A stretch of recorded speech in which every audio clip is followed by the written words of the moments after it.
Afternoon, everybody. Today is Tuesday, July 1st, 2025. We're here for a town board meeting. If we could all please rise for the pledge. And Councilwoman Waski, would you mind leading us? Yes, Supervisor, thank you. I pledge allegiance to the flag of the United States of America and to the republic for which it stands, one nation, under God, indivisible, with liberty and justice for all. Thank you, Joanne. Thank you.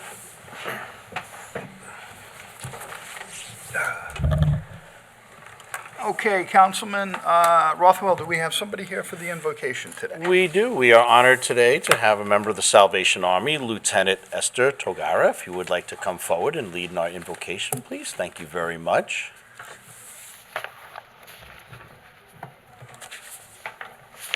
Hello, Esther. Good afternoon. Greetings to you all. Could you please stand with me that we can just deliver the invocation? Father, we thank you. We come before your throne this afternoon, Lord. We thank you for each and every one who's here. We thank you, Holy Spirit, for this day that we'll never see again. But we praise your name for the committee, for even the people who prepared this day to be successful. Lord, we thank you for each and every one, the leadership, Lord, for our community. We praise your name for this community. We thank you for this session that we are in, Lord. Father, we just invite your presence that you are amongst us as we share, as we deliver what you want us to deliver. Father, we thank you for your greatness. We thank you for your goodness, for the unconditional love that you always give to each and every one of us. We praise your name. In Jesus' name I pray for each and every one of us, and everyone says amen. Amen. God bless you. Thank you, Lieutenant. Okay, we have one announcement today, and that is that Friday is July 4th, as we all know. Town Hall will be closed and will reopen again on Monday, July 7th. All residents, please stay safe, don't play with fireworks, and enjoy the weekend. All right, Clerk Wooten, do we have any correspondence and reports?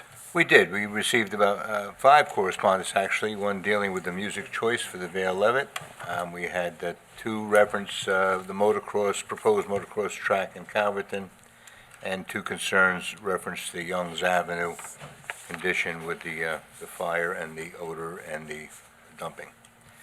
And that's it for correspondence. Under reports, we received the tax receiver total tax collection as of June 16th at $183,618,304.06. And that's all we have for correspondence and reports. Okay. We're going to move on to our public hearings. We have 4 public hearings scheduled for today. The first public hearing is on Chapter 269, and it's regarding shopping carts. And it is scheduled for 2:10. It is 2:04, so we're going to be starting it, I guess, a couple minutes early. Okay, so this is an amendment to Chapter 269, as the supervisor said, regarding shopping carts. We added these regulations regarding the shopping carts, I believe, last year. This proposed amendment clarifies what acceptable anti-theft wheel braking mechanisms are.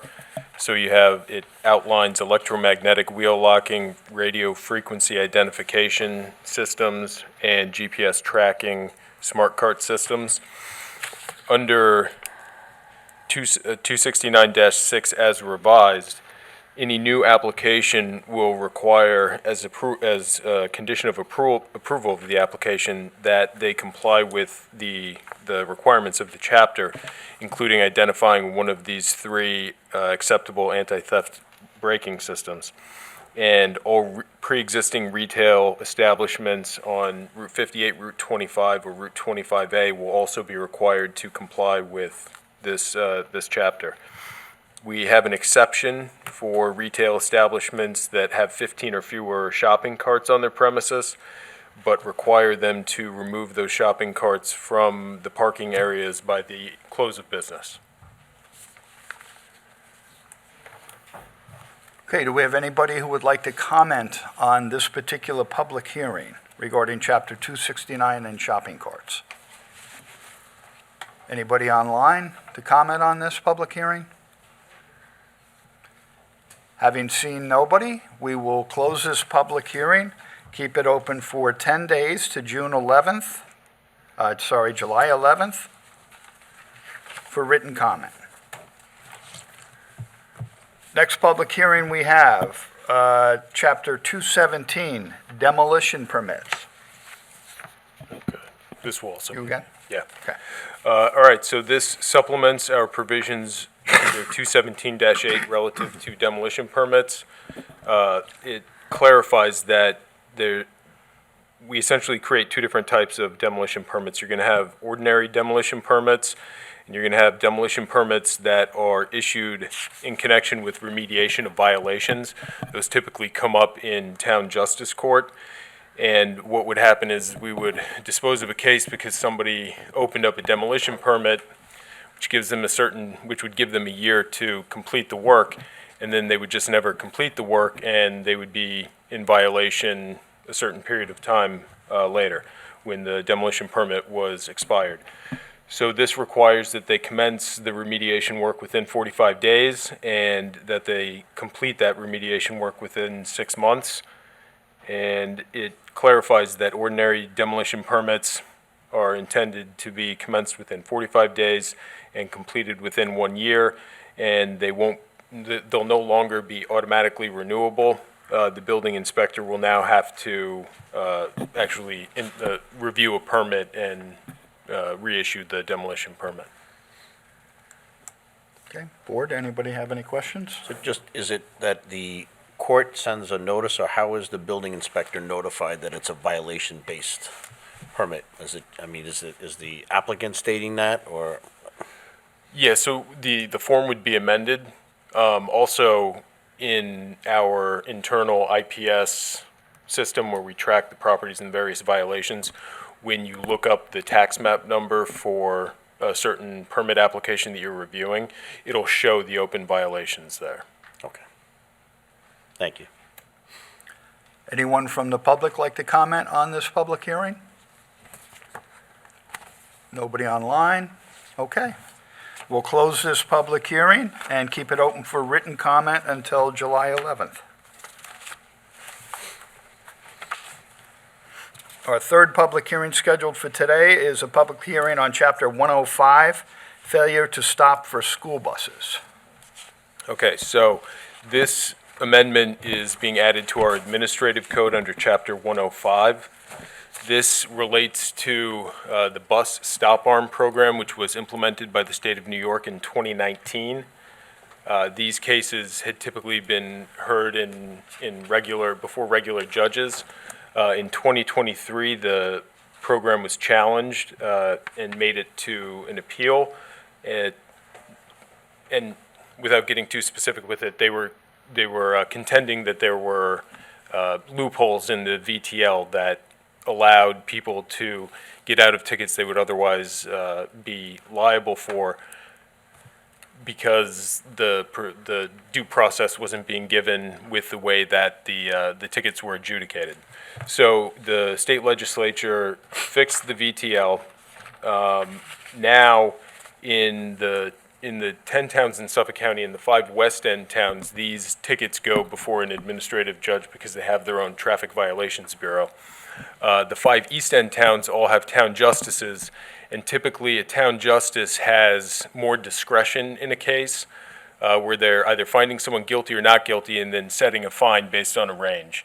The way that this law is written, and it's designated as a non-criminal offense, it's either you're found liable or not liable, and the fine is just flat. There's no discretion. So our judges brought this to our attention, and they recommended that the town create its own traffic violations bureau, whereby the town board would appoint an administrative law judge to adjudicate these cases.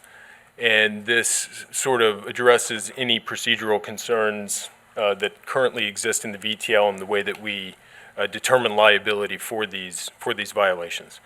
And so Chapter 105 essentially sets forth that framework. It provides for hearing, confers jurisdiction on the administrative law judge. The costs of the program are reimbursed by the company that we have a contract with that actually affixes the stop arm cameras and tracks all of the video and sends us the video, and they send out the violations. The administrative cost to us, with whatever clerks are assigned to process these tickets and send out notices, will be covered through that program.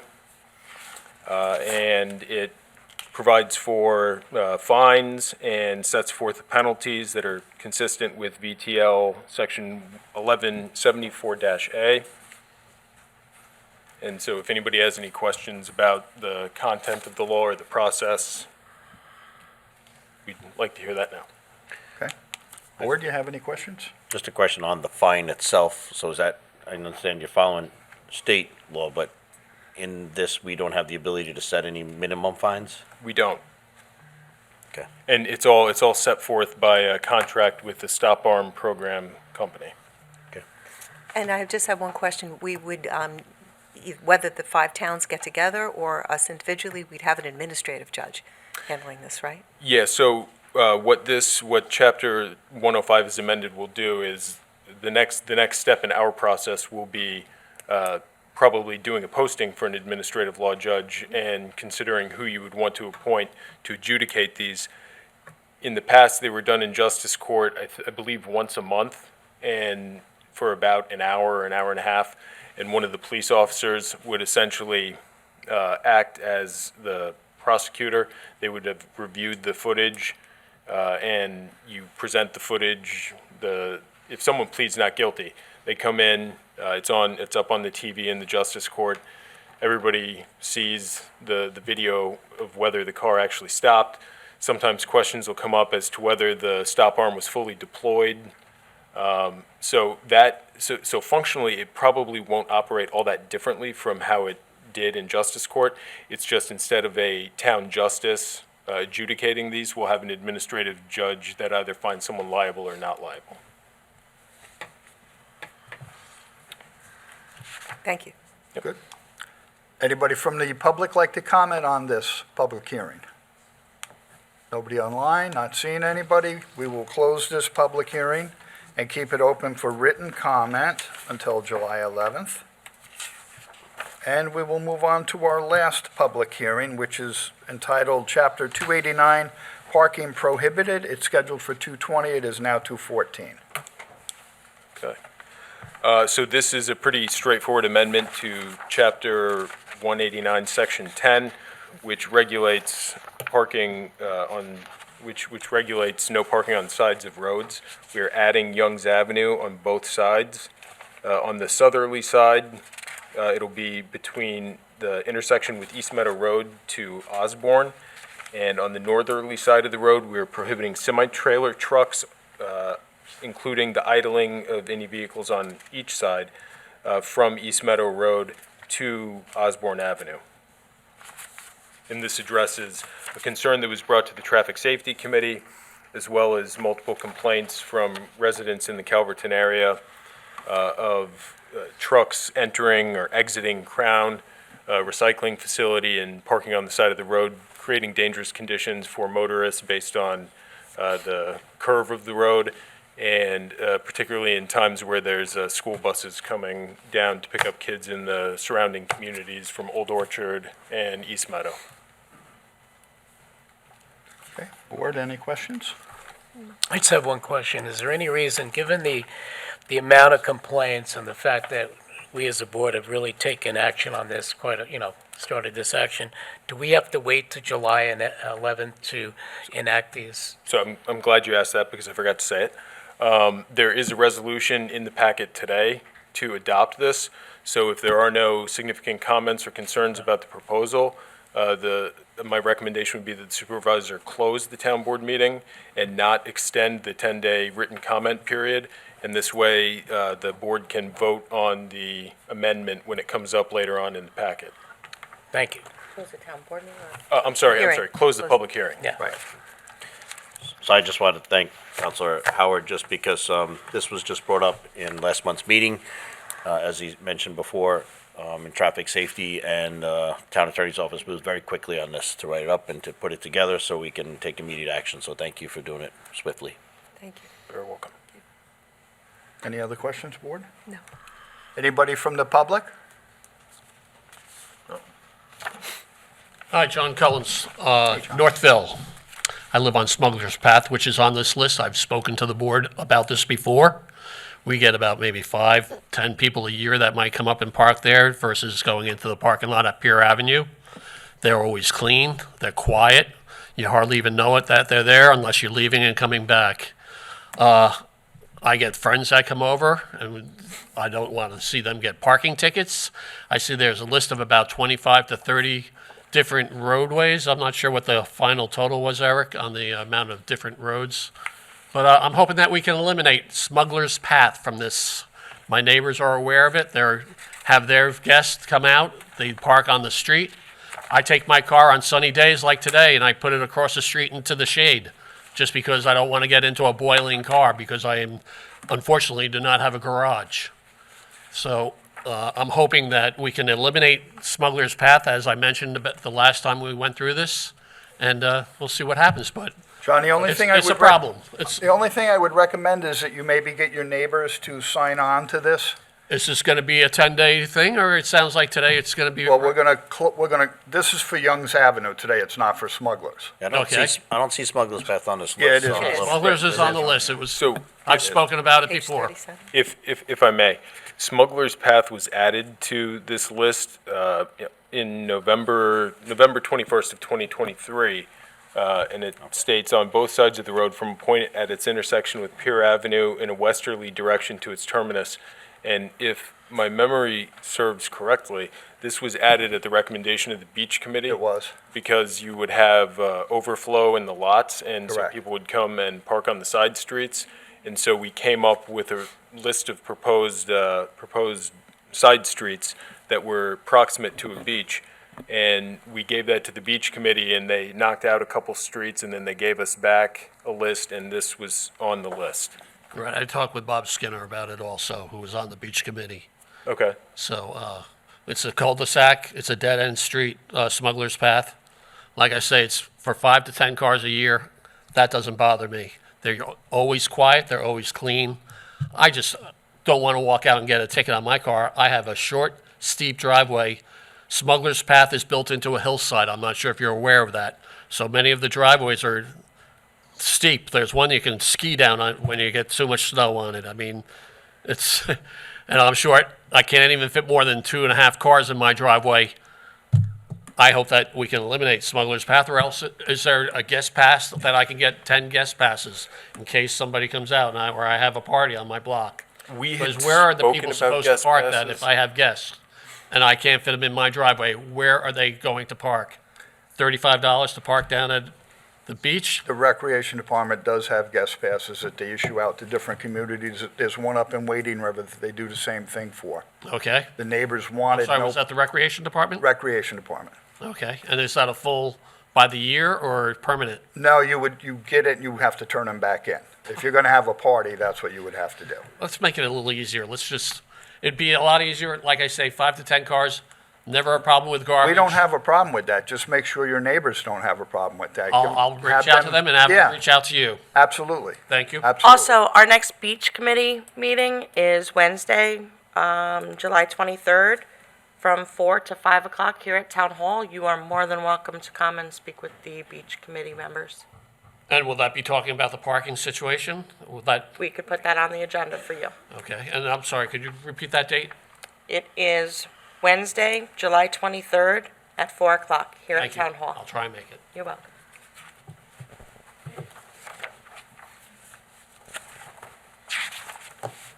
So just to clarify, Smuggler's Path was passed back in November, so we're not addressing a change of that. 23. Yeah, 23, along with, Yeah, along with a couple, with a series of other roads, a lot of them in Reeves Park. Yeah. There was a couple by Wading River Beach, and then I think there may have been one other one that was proximate to Iron Pier. Set. Hi, Taki Turchin, Greater Calverton Civic Association President. Question on the language for the public hearing, and maybe this is directed to you, Town Attorney Howard. It says that on the southerly side, all vehicles and semi-trailer trucks So on the southerly side is all vehicles, right? Yes. Okay. And then on the northerly side, it's semi-trailer trucks only. Correct. So my question is, these large dump trucks that come that are quite heavy, pretty darn big, are they allowed to do it? Are they allowed to idle and park This would on the north include- side? This is intended to include any large trucks. So Says could we idle- adjust says that language and idling of not just any seclude, vehicles. Well, do the that's it. selected semi-truck? And it does say including the idling of any vehicles on each side. But it doesn't address the parking of those trucks, Which kinds of trucks? large dump trucks. Well, it's hard to say in a code large trucks, because that creates a question as to whether something would be considered. How could you adjust that language to reflect the need? Okay. You probably have to change axles. We'd have to, Like anything more than 2 axles. It's not Okay. permitted. Those really large dump trucks, do they have more than 2 axles? not really. Most They of them do. have- Yes. They're 6-wheelers. Yeah. Yeah, they do They're have 10, double 12-wheelers. tires on them, right? Yeah. But Yeah, but they have one behind the other behind the other. And some of them have a set that raise up off the ground when they're not using them. Right, okay. Could So- we address that in the language? So my that it's- recommendation, if the town board is inclined to adopt this, would be that we continue to adopt it. I think a change, creating another classification or description of vehicle that is prohibited would require us to republish and post. So if the town board is inclined to do that, I would suggest that we make that as an amendment later. Yeah. Today, As- when it comes up. Well, no, not today. Publish and post an amendment. Yeah, I think we pass what we have in placement, and we could always Amend it. amend it down the road. by the next Make meeting? some more clarifications, but let's beginning doing some type of enforcement up there, Okay, thank you. not And have delay you, any enforcement. okay, have you gotten any communication, either email, phone calls, texts, on any opposition to this? No, I haven't. I have none. I have not.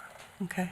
And last question. So the community is very concerned about Crown, but it looks as if this is going to also address another concern, grave concern, of Patriot Recycling, which has their property bordering Young's, and I think it ends like on the diagonal of the corner of East Meadow. So it looks as though this language is going to apply to that spot as well, Yes, and that's intentional. from the easterly direction. Yeah, so that's intentional. The way East Meadow is just beyond the Patriot property. It's right, if you look at the plat maps,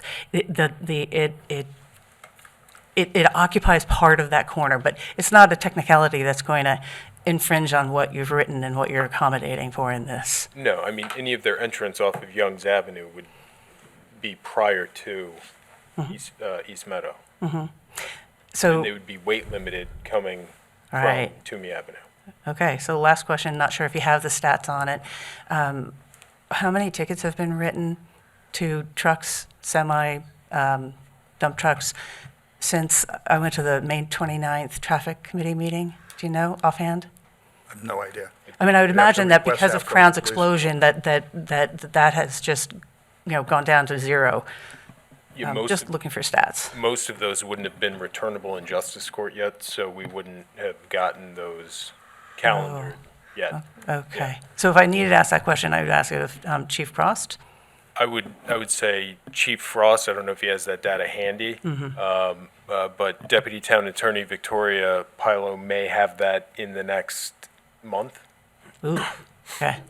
Better, I Well, was we- hoping to we- get a we- number we only- today, but we I can ask We only Chief run Frost. We only run a calendar in justice court once a month. Or, I'm sorry, twice a month, the first two weeks of each month. So she has a parking calendar today, and she'll have a Tuesday parking calendar next week. So we could see if there's any of those 289 tickets on there. But to get a good sample size, it would probably be the first calendar in August. So it's the first Tuesday? It would be the first Tuesday of August. Okay. Thanks very much. I appreciate you getting right on this, and I'm sure that the neighbors are going to start to feel some relief from it, even though what we're experiencing right now is the demise of Crown's traffic because of their explosion. But this, this law will make it so they feel more secure going forward. So I appreciate it very much. Thank you. Thank you. Afternoon, Claudette Bianco, Bating Hollow. As a resident of the Manors, which is East Meadow is our back entrance, I would like to thank this board and the attorney's office for quickly solving this problem and putting this resolution forward. It will be greatly appreciated by all of the residents in and around Youngs Avenue, because that was just a part of the problem, but it's a big problem. Thank you for doing that. Thank you, Claudette. So, Tim, we have to make a motion to close the public hearing on that. Do we have anybody else who would like to comment on this particular public hearing? Anybody, nobody online either? Okay, at this point in time, I would like to make a motion to close the public hearing on Chapter 289 prohibited parking and not keep it open for written comment. So moved. Seconded. Vote, please. Woski, Yes. Merrifield, Yes. Kern, Yes. Rothwell, Yes. Hubbard. Yes, Meeting is closed. okay. Public hearings. Great. That's it for our public hearings. We are now up to comments on resolutions. Comments on any resolution on today's calendar. We have one online, we'll take that.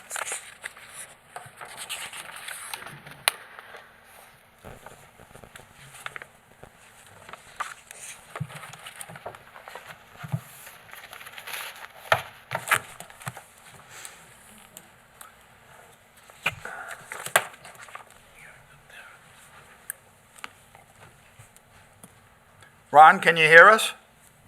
Good afternoon, Ron Hariri of Aquabog.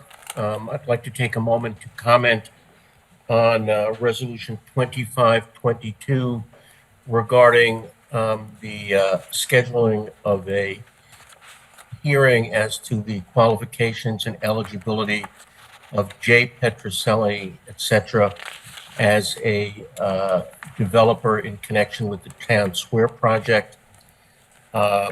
First of all, I would note that under the town's procedures, the aspects of eligibility and qualifications of a project of this magnitude include, and I'm quoting from a Riverhead local article, the experience of the individual with development, construction, management, and financing, demonstrated ability to finance the acquisition and development of the specific project, including the review by the CDA of pro forma financial statements for the proposed projects, including sources and uses of funds, certified financial and corporate financial statements of the applicant sponsor, financial commitments of participating lenders, proposed security for the project,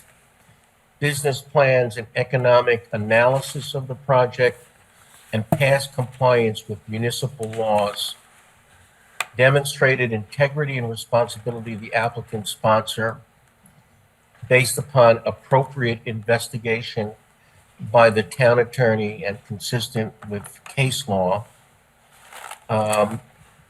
as reiterated in a memo to Phil Cardinale and Dawn Thomas from March of 2004 from Wilkie Farr and Gallagher. And I would respectfully request that you provide sufficient opportunity for the public to review all of those aspects of this purported master developer. And I would also direct or ask that you direct the IDA to release financial information regarding this developer's other project in Riverhead, namely the Aquarium Hotel and adjoining hotel as well, so we can evaluate that, and you give us a sufficient time in order to do that And I do not believe that 10 days in the middle of July, when most people may be on vacation, will afford us that opportunity. In this connection, I would also note that Messrs. Rothwell and Kern specifically objected to the lack of transparency in connection with the Jazz Loft deal, which apparently is for $150,000. This project really makes that a minute project by comparison. It certainly will involve millions of dollars. And I would request that A, you provide sufficient opportunity for the public to review this information. I would also ask that the master developer agreement. Ron, I'm going to ask you to wrap it up. You're over 4 minutes now. Thank you. I just ask that this relevant information be available on the town's website in order for us to review and digest and appropriately comment. Thank you. Thank you. That information will be posted on the town website. The master prior- developer agreement was filed with the town clerk this afternoon. Yes, And after this public hearing is approved to be called, it will be posted. correct. Anybody else from the public? Anne Marie? And I'm just going to add, if Mr. Herrera sends me an email, I will send him the updated CDA rules and procedures regarding qualified and eligible. It was updated quite a while ago. Well, superseded, I believe, in either 2017 or 2019. Okay. Thank you, Anne Marie. John? John McAuliffe from Roanoke Landing, Rolling Woods. I also want to speak to that resolution, and I must admit to some contradictory feelings about the timing. I think it's long overdue, but on the other hand, whether to have it in an off Tuesday rather than a regular scheduled meeting, John, and this to is have it posting for a public hearing. in July. The meeting will be on an evening meeting. Yeah, no, I think that's a good thing. I'm not questioning that at all. I say I have mixed feelings about it. I have questions largely that I would simply ask that when we get to that hearing, that we have some answers on them. One is whether the hotel and condo piece of it are inherent in the qualified and eligible, or whether it's a separable question. In other words, could we favor Mr. Petroselli's role as a master developer, given his history elsewhere in the town, and still be opposed to the condo and hotel? Second question is some history. I mean, I've been trying to dig out this history. In 2021, when the town square was discussed, there was no reference to a hotel. That comes in only in 2022.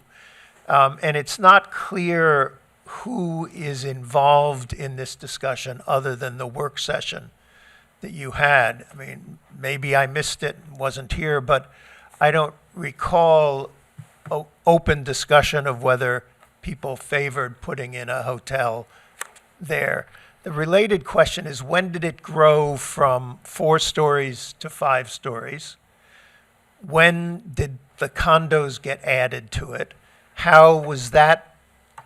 Who was involved in making that decision? How much public input was there on it? In the course of reading this, there was apparently a proposal that was approved that seeked $2 million to support Mr. Petroselli's development of this project, and I never saw anything afterwards. What happened? Was that turned down by the state, or is that $2 million somewhere in the picture of what you're dealing with on the town square? And I come back to what was from the very first time I stood to this topic is the question of what it will look like. To have a 5-story building hovering over the town square, potentially 3-story on the other side, although I think I'm still not clear on the Science Center. All I can suggest is that people might want to go to this link to take a look at the artist's renderings and also photos and decide what they think ought to be. The link, as I've announced it before, is tinyurl.com RH Town Square. So basically RH Town Square under the tiny URL. And just before the meeting, I don't think the meeting's going to get changed from the scheduled date, but before that meeting, I hope everybody on the board and the public looks at that and comes in and expresses its opinion, again, with the large question being, are the two issues separable? The condominium hotel and Mr. Petroselli's role. The other thing I wanted to just report Quickly, on. John, you're up I will. over 4 Okay. minutes already. We previously discussed donations. You're correct, you received 500, but the Riverhead Republican Committee in '23 received 2,000 from Mr. Petroselli. So he's a player, obviously, within the confines of local politics and the funding of campaigns. Thank you very much. Thank you. We have one online? He gave to both sides.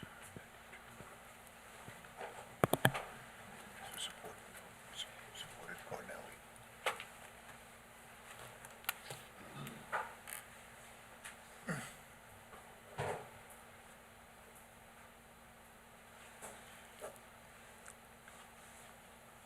Colleen, can you hear us?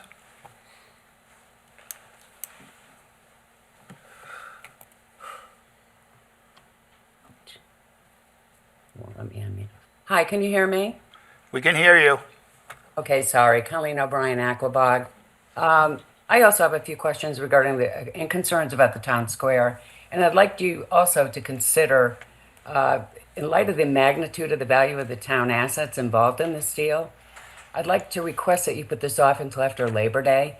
I know we've been waiting a long time for the town square, but I think that everybody needs to be able to have eyes on it. I don't mean to bring this up, but I don't want us to get into any bad deal like we did with the skating rink that we're really going to have to wait for, on the rink for a 5-year negotiation period before we can, get some return on what they put in, but also what we put in. So there's a lot of things that need to be questioned and looked at. Mr. Petroselli's financials, the financial valuations of all the town-owned properties involved in the square, the time to ask pertinent questions such as, will we require any bonding for the parking garage? Are we going to require any temporary bonding or borrowing for what we expend from bonds while we wait to get repaid? Because that's an important question to the taxpayers too, our debt. We need to know more on the parking garage, the structure of the management deal. Will Mr. Petroselli be managing the parking garage, and what that deal will look like? Is that part of the deal with the town square? Is that going to be a separate deal with a separate entity? And I think that we also need to know what the status is of the condemnation with Crafted. Has anything been negotiated with that? If there has been a negotiation, if anything has to be paid to them out of the town, we have the right to know what buyout would have to be paid to him, or for anything, relocation, anything that we might need to do. So I think those are some really heavy questions and big questions that everybody deserves to know the answers to. So if you'd really consider it, I know we've waited a long time, but the taxpayers have the right to know where our money's going as well. So thank you. I really appreciate your consideration. Thank you, Colleen. Have a great day. You too. Happy Fourth. Supervisor, if I may, Sure. a few comments. So to Mr. McAuliffe, there was a market study done in 2020, and as reflected in that market study, There were particular uses recommended and supported by the market. One included a hotel. The concept of a hotel was discussed in public. It was discussed as part of the town square public process and hearings. In addition, just to Ms. O'Brien, Mr. Petroselli will not be managing the parking garage. That has never been contemplated. Next, with respect to appraised value, the town does have an appraisal of 127, and I think that the public, after they read the master developer agreement, will be confident that the town could have, under general municipal law, but did not. In the master developer agreement, the purchase price that is paying is the same purchase price that the town paid. And it also includes that Mr. Petroselli would pay all real property transfer tax. In addition, there's a lot of different elements contained in the master developer agreement. And I'm confident that when the public reads all the exhibits annexed thereto, they will agree that it's a very good agreement for the town of Riverhead. Last comment. There have been comments in the past and a few today.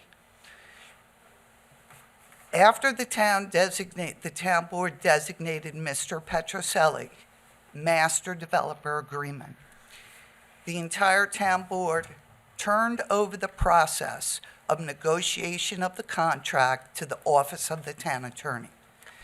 I can state to the public, the town board did not dictate any contract provision, any term in the master developer agreement or in the approximately 10 agreements annexed thereto and made a part thereof. Instead, it was an arm's length transaction with the office of the town attorney, with the town board's permission, taking the lead and negotiating with both counsel representing Mr. Petroselli. Of course, the office of the town attorney would report in, and the town board did make some good recommendations which were incorporated into the agreement. That's it. Thank you. And again, the agreement will be posted shortly thereafter the meeting today online. Actually, Mr. Supervisor, I felt that based upon some comments that people were really anxious, and based upon my confidence that you would approve the resolution, it was already filed with the town clerk. Good. Thank you, Anne Marie. Anne Marie, just quickly, just to confirm, the hotel project proposed by Mr. Petroselli in connection with the development of Town Square, that was all conceptually part of the DRI process back in 2022? Correct. So it was public several times. One, it was public for the determination of the master developer. There was a whole work session. Even prior to that, Mr. Petroselli participated with the Urban Design Associates surveys and polls. Thereafter, with respect to the DRI, Mr. Petroselli was one of the many businesses that applied for a grant. To Mr. John McCullough, if you've never heard anything about it, he received $1 million under the DRI grant. I believe, just by way of example, the Suffolk Theater, they received $2 million under that same grant. The TOD received 2.75. I can't name them all, but. The library got some, there was. Correct. Yeah, there was other entities that picked some up too. Okay, we have one online? Okay.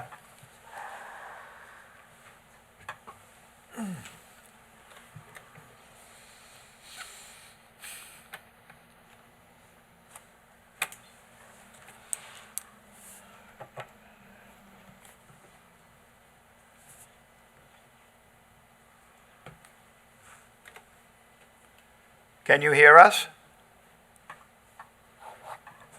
Martha, can you hear us?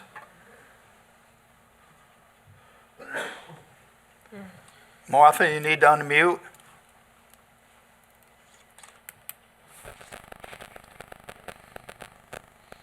We can't hear you.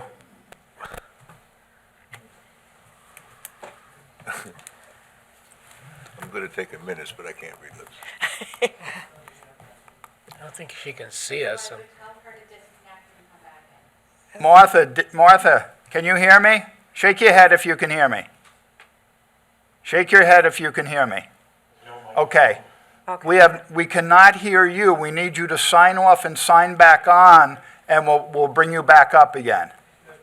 Which is good now. Up. We have you now? Can't hear you. Can you hear me now? We can now, yes.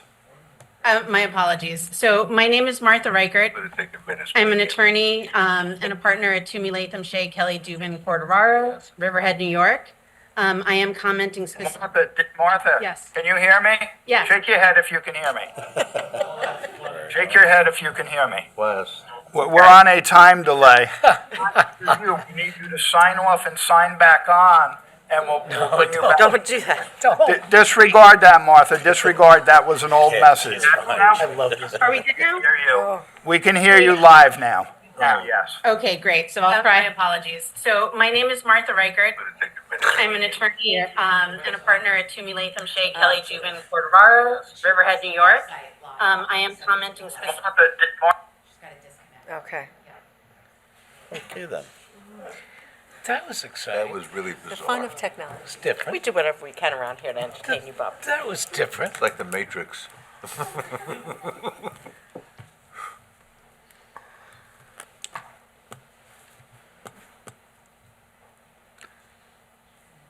I hope she remembers what she wanted to say. I think she had it written. She was reading off of something. Let us know when she's back on. Okay. Anyone else?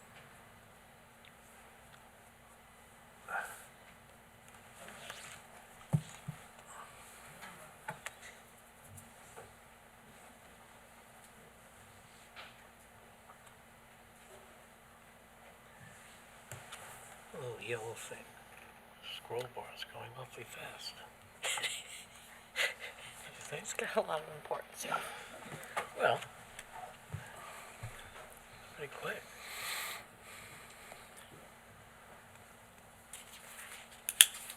That master plan is Here we go. about that thick. So I'm not going to make it part of the hearing record. I'm going to make it a separate packet. Okay. Hi, Martha. Hello. Can you hear us? I do. Is this Okay. better now? We're set now. Okay. I am so sorry for the No technological problem. difficulties. So I won't go and introduce myself again, but I am Martha Reichert. I'm an attorney at Toomey Latham across the street in Riverhead, New York. I am commenting today on Resolution 2025-605, which amends your cannabis regulations. I wanted to bring to the board's attention that on Friday, the New York State Office of Cannabis Management, OCM, promulgated new guidance regarding municipal regulation and stating expressly that any enactment of municipal regulations that are beyond the scope of 9 NYC RR 119.2 are expressly preempted. And so what I'd like to advise the town board at this time is my co-counsel at Barclay Damon will be delivering a copy of that guidance later today. But I would recommend or advise to the board to table the resolution until your council has had time to review this new guidance to avoid dealing with preempted laws. And that's my sole comment. Okay, thank you very much. You're welcome. Matt, can I ask you, are you aware of any of this? Anne Marie is.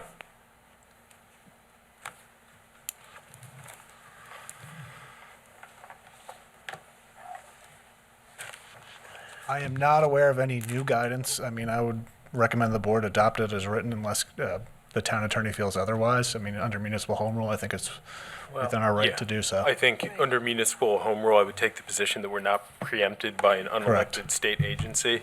The MRT Act that was adopted by the state legislature provided us with time, place, and manner restrictions, and that includes local zoning, in my estimation. So I believe that the town board can adopt this amendment. Okay, Good. thank you. Takwi, go ahead. Hi there, Taki Turchin, Greater Calverton Civic Association President.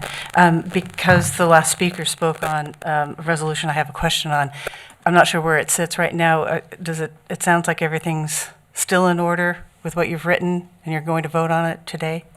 What resolution? 605? 605. That's correct. Okay. So my question is, could you identify where the parcels are in Calverton that this zoning applies? I'm gonna have senior planner. Thank you.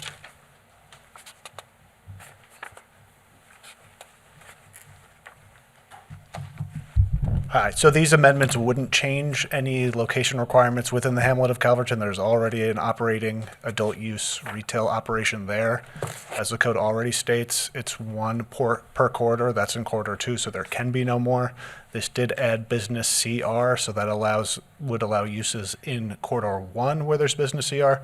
That's Wading River.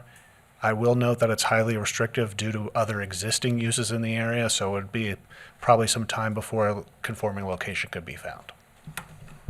Okay, thank you, Matt. So I think I understood that, because we already have one in the Calverton Commons, that there isn't an ability for a second one in the corridor. I got that right? So if that one goes out of business, right? Say it's- I'm not shaking my head. You Oh, have okay. questions. Go ahead. So if that one goes out of business, and I think I heard that Matt doesn't know where the other parcels are ID'd. Did I hear that right? Yet? No, I don't think Okay, that's what he- so, my question is that if that one goes out of business, does the landscape provide more opportunities in that area, and what parcels are available for it? Matt will address it. Getting your steps in today. Yes, a lot of steps. So they'd have to go through the typical application process. Right. If they went out of business, a new applicant would have to apply and submit a notice of municipality, which part of this resolution is being formalized today. We'd review it for conformance with the code and say yay or nay. Typically, for locations in the corridor, that's the easiest place to locate. You'd have to apply all those setbacks. It has to have direct vehicle access on the corridor. In this case, it would be onto 25. And like I said, meet all other requirements of the code. So without reiterating all the tax maps where it could be, there's a lot of work to be done before we could get a new one, F1 Right. left.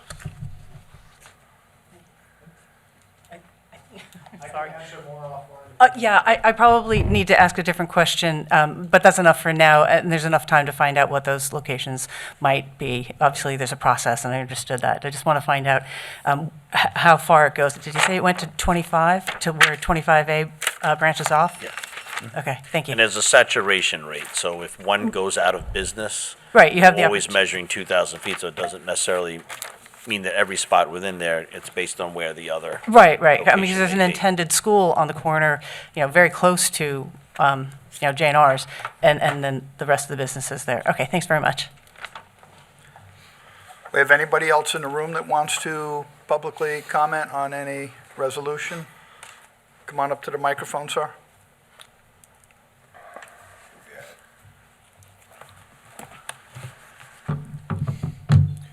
I'd like to make some comments and ask some questions regarding Resolution 2025-608, which amends Resolution Number 407, adopted on May 5th, 2009, to reflect the Town Board of the Town of Riverhead consent to substitute the Dexys Project, Inc.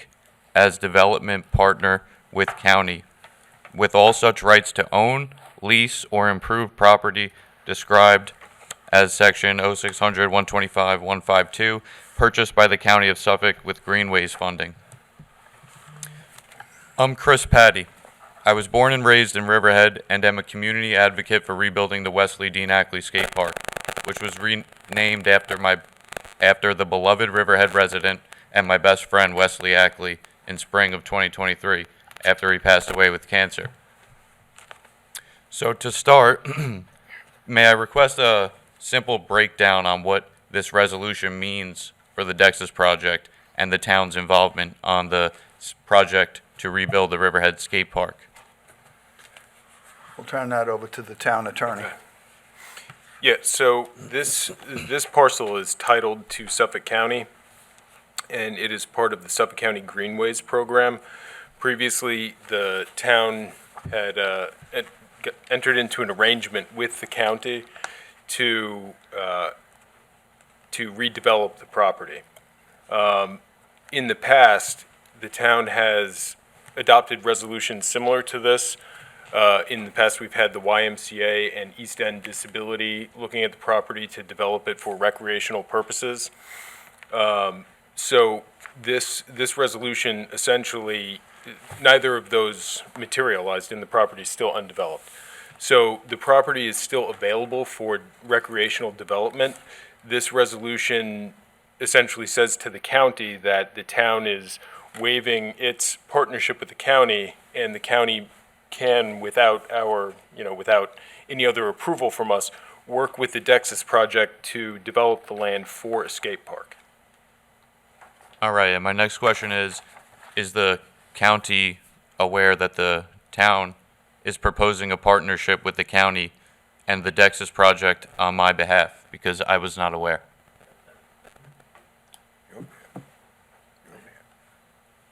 I have no idea. I don't know.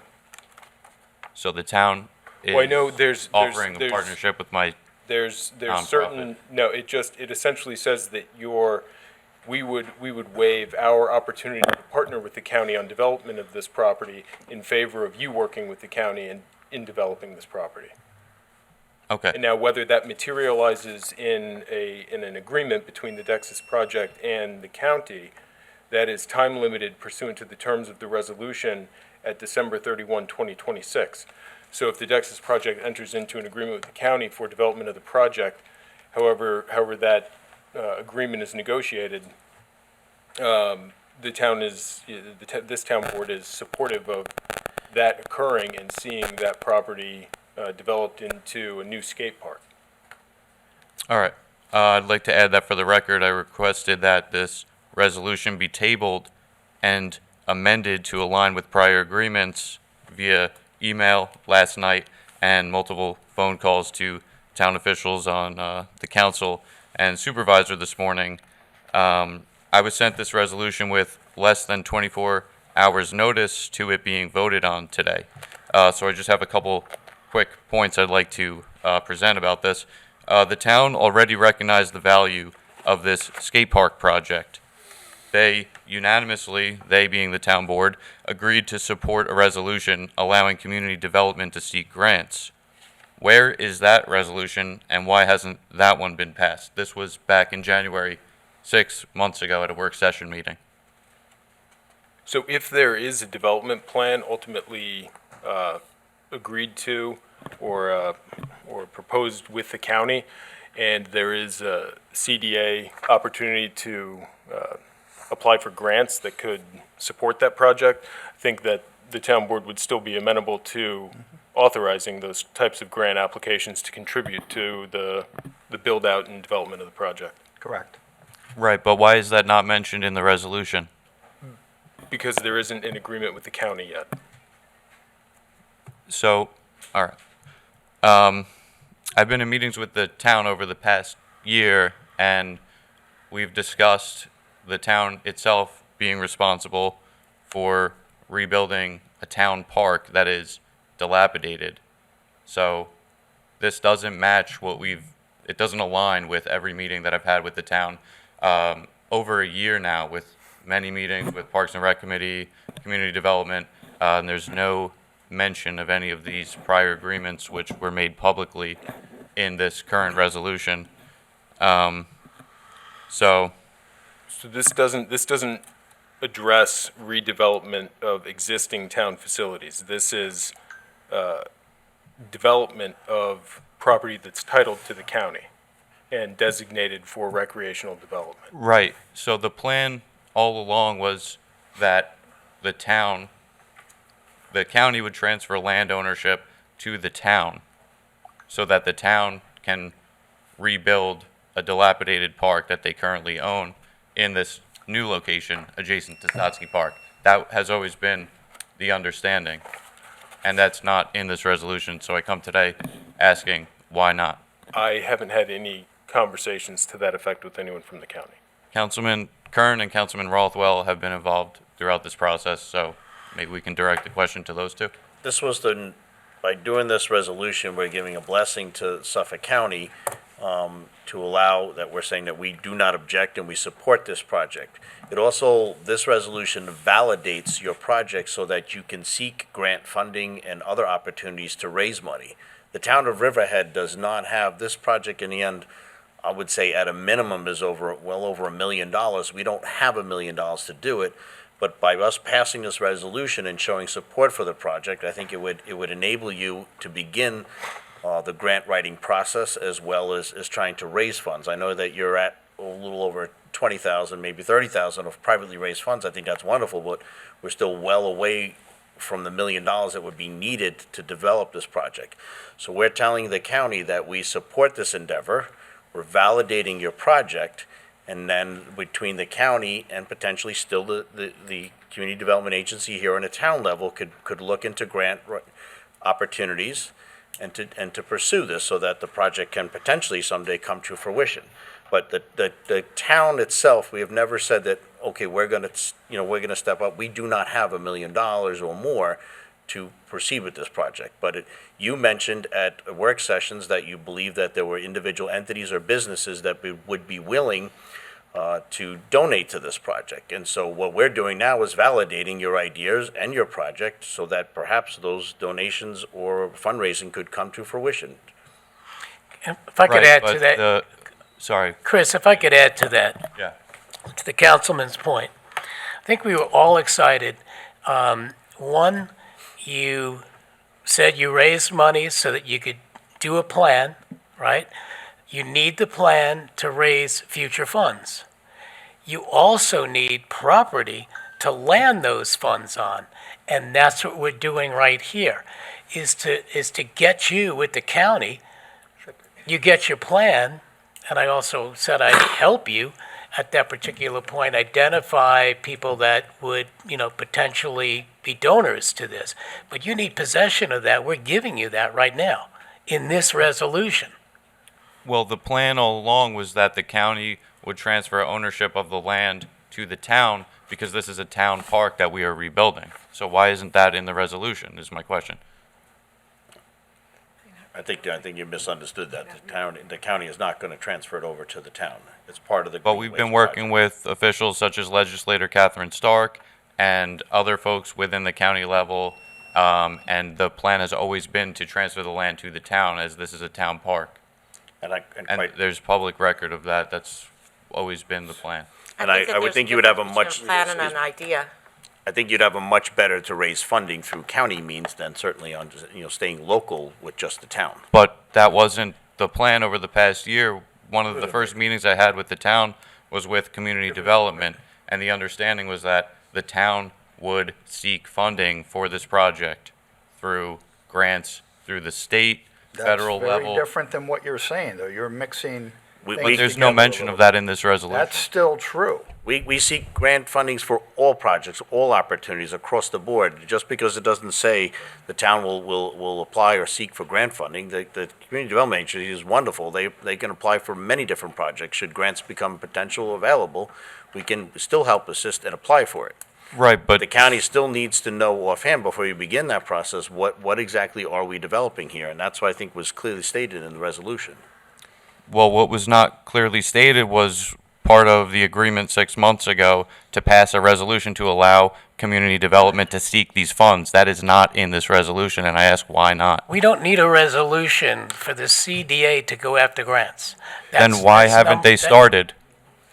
It's been 6 months since that agreement was made publicly. Chris, so why hasn't community development Chris, you been made it. given the green light? I just want to clarify. There has been no agreement. There is no agreement. There was a work session presentation of the idea, and the town board, offered general support, and thought that it would be a great project. So if your entity is able to enter into an agreement with Suffolk County, I'm sure either yourself or the county will let us know that. And then our CDA, I think, would be willing to identify specific grants that could be supportive of that project. And then once those grants are identified, then the town board would adopt resolutions specifically authorizing the CDA to apply for those grants.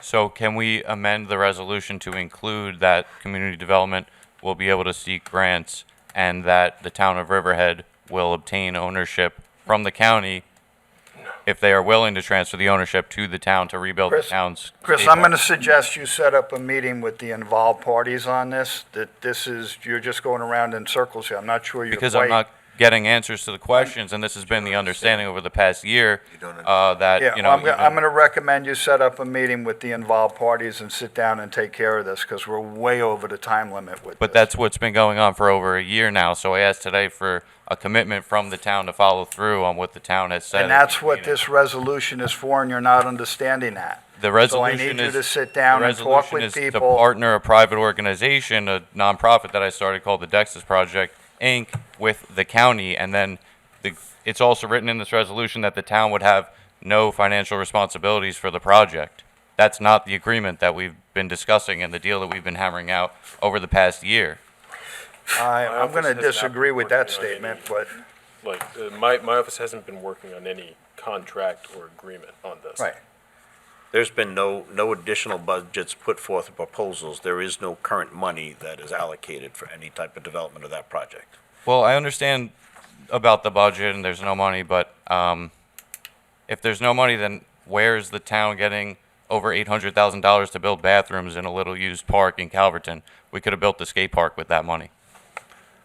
Well, now you're comparing apples to grapefruit. It's not the same thing. Entirely not the same thing. Parks need facilities. That facility was needed up in that park. It needed restrooms. What It other- needs more restrooms. Okay, It's so also budget. if we are talking about public demand and what's needed, what other projects are on the town's docket that have received tens of thousands of dollars from local residents in support of the project? Chris, I think these questions are outside the resolution. Chris, I'm just going to say one thing. We are helping this project get land for zero in order to get your skate park built. I don't understand It's where not my the skate park, disconnect it's is. for everyone, it's for the children. Understood, but Town. we've been The town. supportive of getting you this land. You don't have to go out and purchase it. We're in supportive of you getting an agreement with Suffolk County, and you're not going to pay anything for the land. I don't know why you're not getting that. My confusion here is how will the town rebuild its own park if it's not responsible financially for it after this resolution is passed? If this resolution were passed, and why was I not made aware that I'd be partnering with the county through my nonprofit, Dexys Project Inc., until less than 24 hours ago?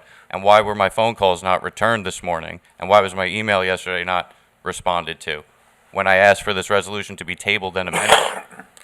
This resolution and this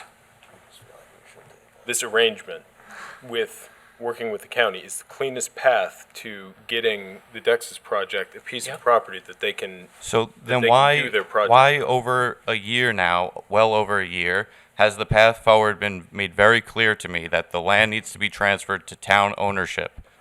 The Community Development Department needs to be in a resolution given the green light to seek funds for this project. There's clear public demand for it more than any other project. So why is none of that in this resolution? Why have I been steered in the wrong direction by the town well over a year now, if that's the case? That doesn't align All right, with Chris, what I've been told in all I'm these stopping meetings. this now. You're going to set up a meeting, you're going to sit down with the involved parties, and you're going to figure it out, because you keep going in circles here, and you're not understanding what it is exactly has to happen, and what it is that the town is trying to do to help you out. So instead of going back and forth here and wasting everybody's time. But We're how- gonna set it down, we'll dedicate all the time to you Just a couple more questions. and do that. How No, is no, the no, town going to Chris, help me Chris, out if it's not this your meeting to resolution say a couple more eliminates questions. responsibility from the No, town? Chris, set up a meeting and we'll discuss it then. Okay, can I get a formal commitment from the board to table this resolution and that we can amend it? No, and you to have no align- right to ask that. No. No.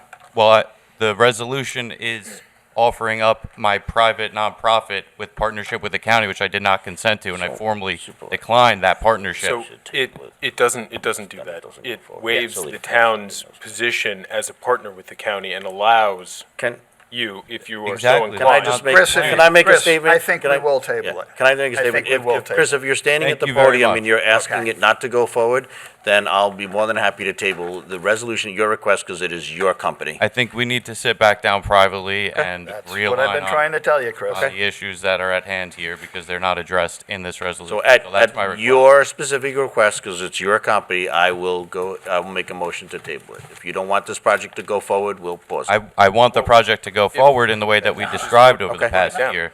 You're asking us to table the resolution tonight, is that correct? I'm asking for this resolution to be tabled and amended Okay. to align with our prior agreements. Okay. Okay, so we Thank you. don't have any prior agreements. Yeah, I know. If I the know. This- if the town board is inclined to table this, my suggestion would be to instead simply vote it down. Okay. I mean, is there any point in leaving it on the table? No, I would rather table it. Because I'm not voting it down. It gives the public appearance that we're against the project, and I am Right. not against this project. Yes. If he wants to table it, I suggest we table it. Right.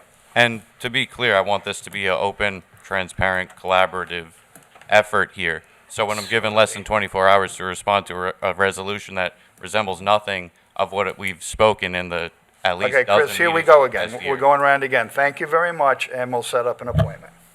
Thank you. Thank you. I'd just like to hear Mr. Howard's opinion on this, what you think we should do with this, if this individual does not want this to go forward. You mentioned about voting it down. Well, As it oper- as- So Not voting it down. the easiest way for this project to be developed is through an agreement with the county, who then and then there would be some sort of MOA or Right. understanding with the county as to what the plan is for the property. That would allow the Dexys project to then fundraise based on that plan and that agreement with the county. To the extent that any building permits or other permits are needed from the town, obviously those would go through the appropriate departments.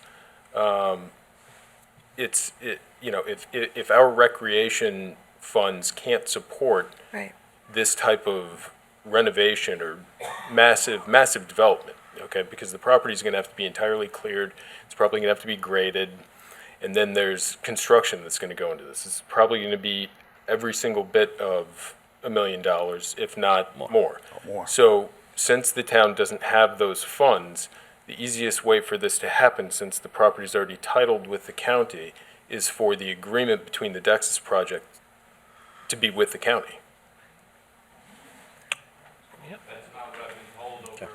Well, I haven't had any conversations with you about this specifically, or else I would I have haven't told when you that that, from the that, floor. that's, This is,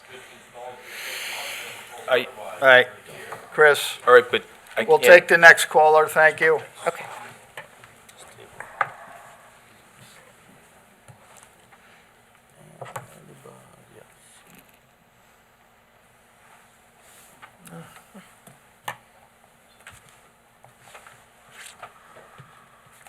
Ron Hariri again. I'd just like to follow up on some comments by Attorney Prudenti regarding the appraisal. First of all, I think it's incumbent upon the board to obtain a current appraisal of any property paid for by taxpayers to be conveyed to a private party. Secondly, it's not clear to me that an appraisal based upon or a price based upon transaction consummated and negotiated years ago is in any way a legitimate appraisal today.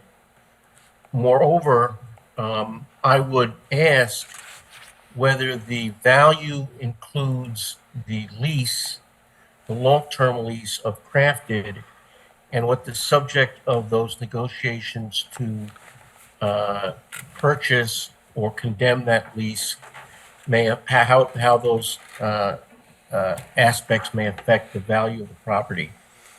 And finally, I would just say that until you have that appraisal based upon current conditions, based upon whether or not there is a long-term tenant in there, moving forward with this is premature, along with the various other issues, including the value added by the town's staff in working on this entire town square project, which I would say would enhance the value of that property. So looking at it based upon a value from 5 years ago is clearly not proper. And I'd ask that you table anything until you know whether or not there's a tenant in there and what price, if any, the town will have to pay in order to remove that tenant for this hotel project to go forward will be. Thank you. Thank you. So, just briefly, members of the town board, I'm confident in the value assigned in the master developer agreement. I reviewed the appraisal.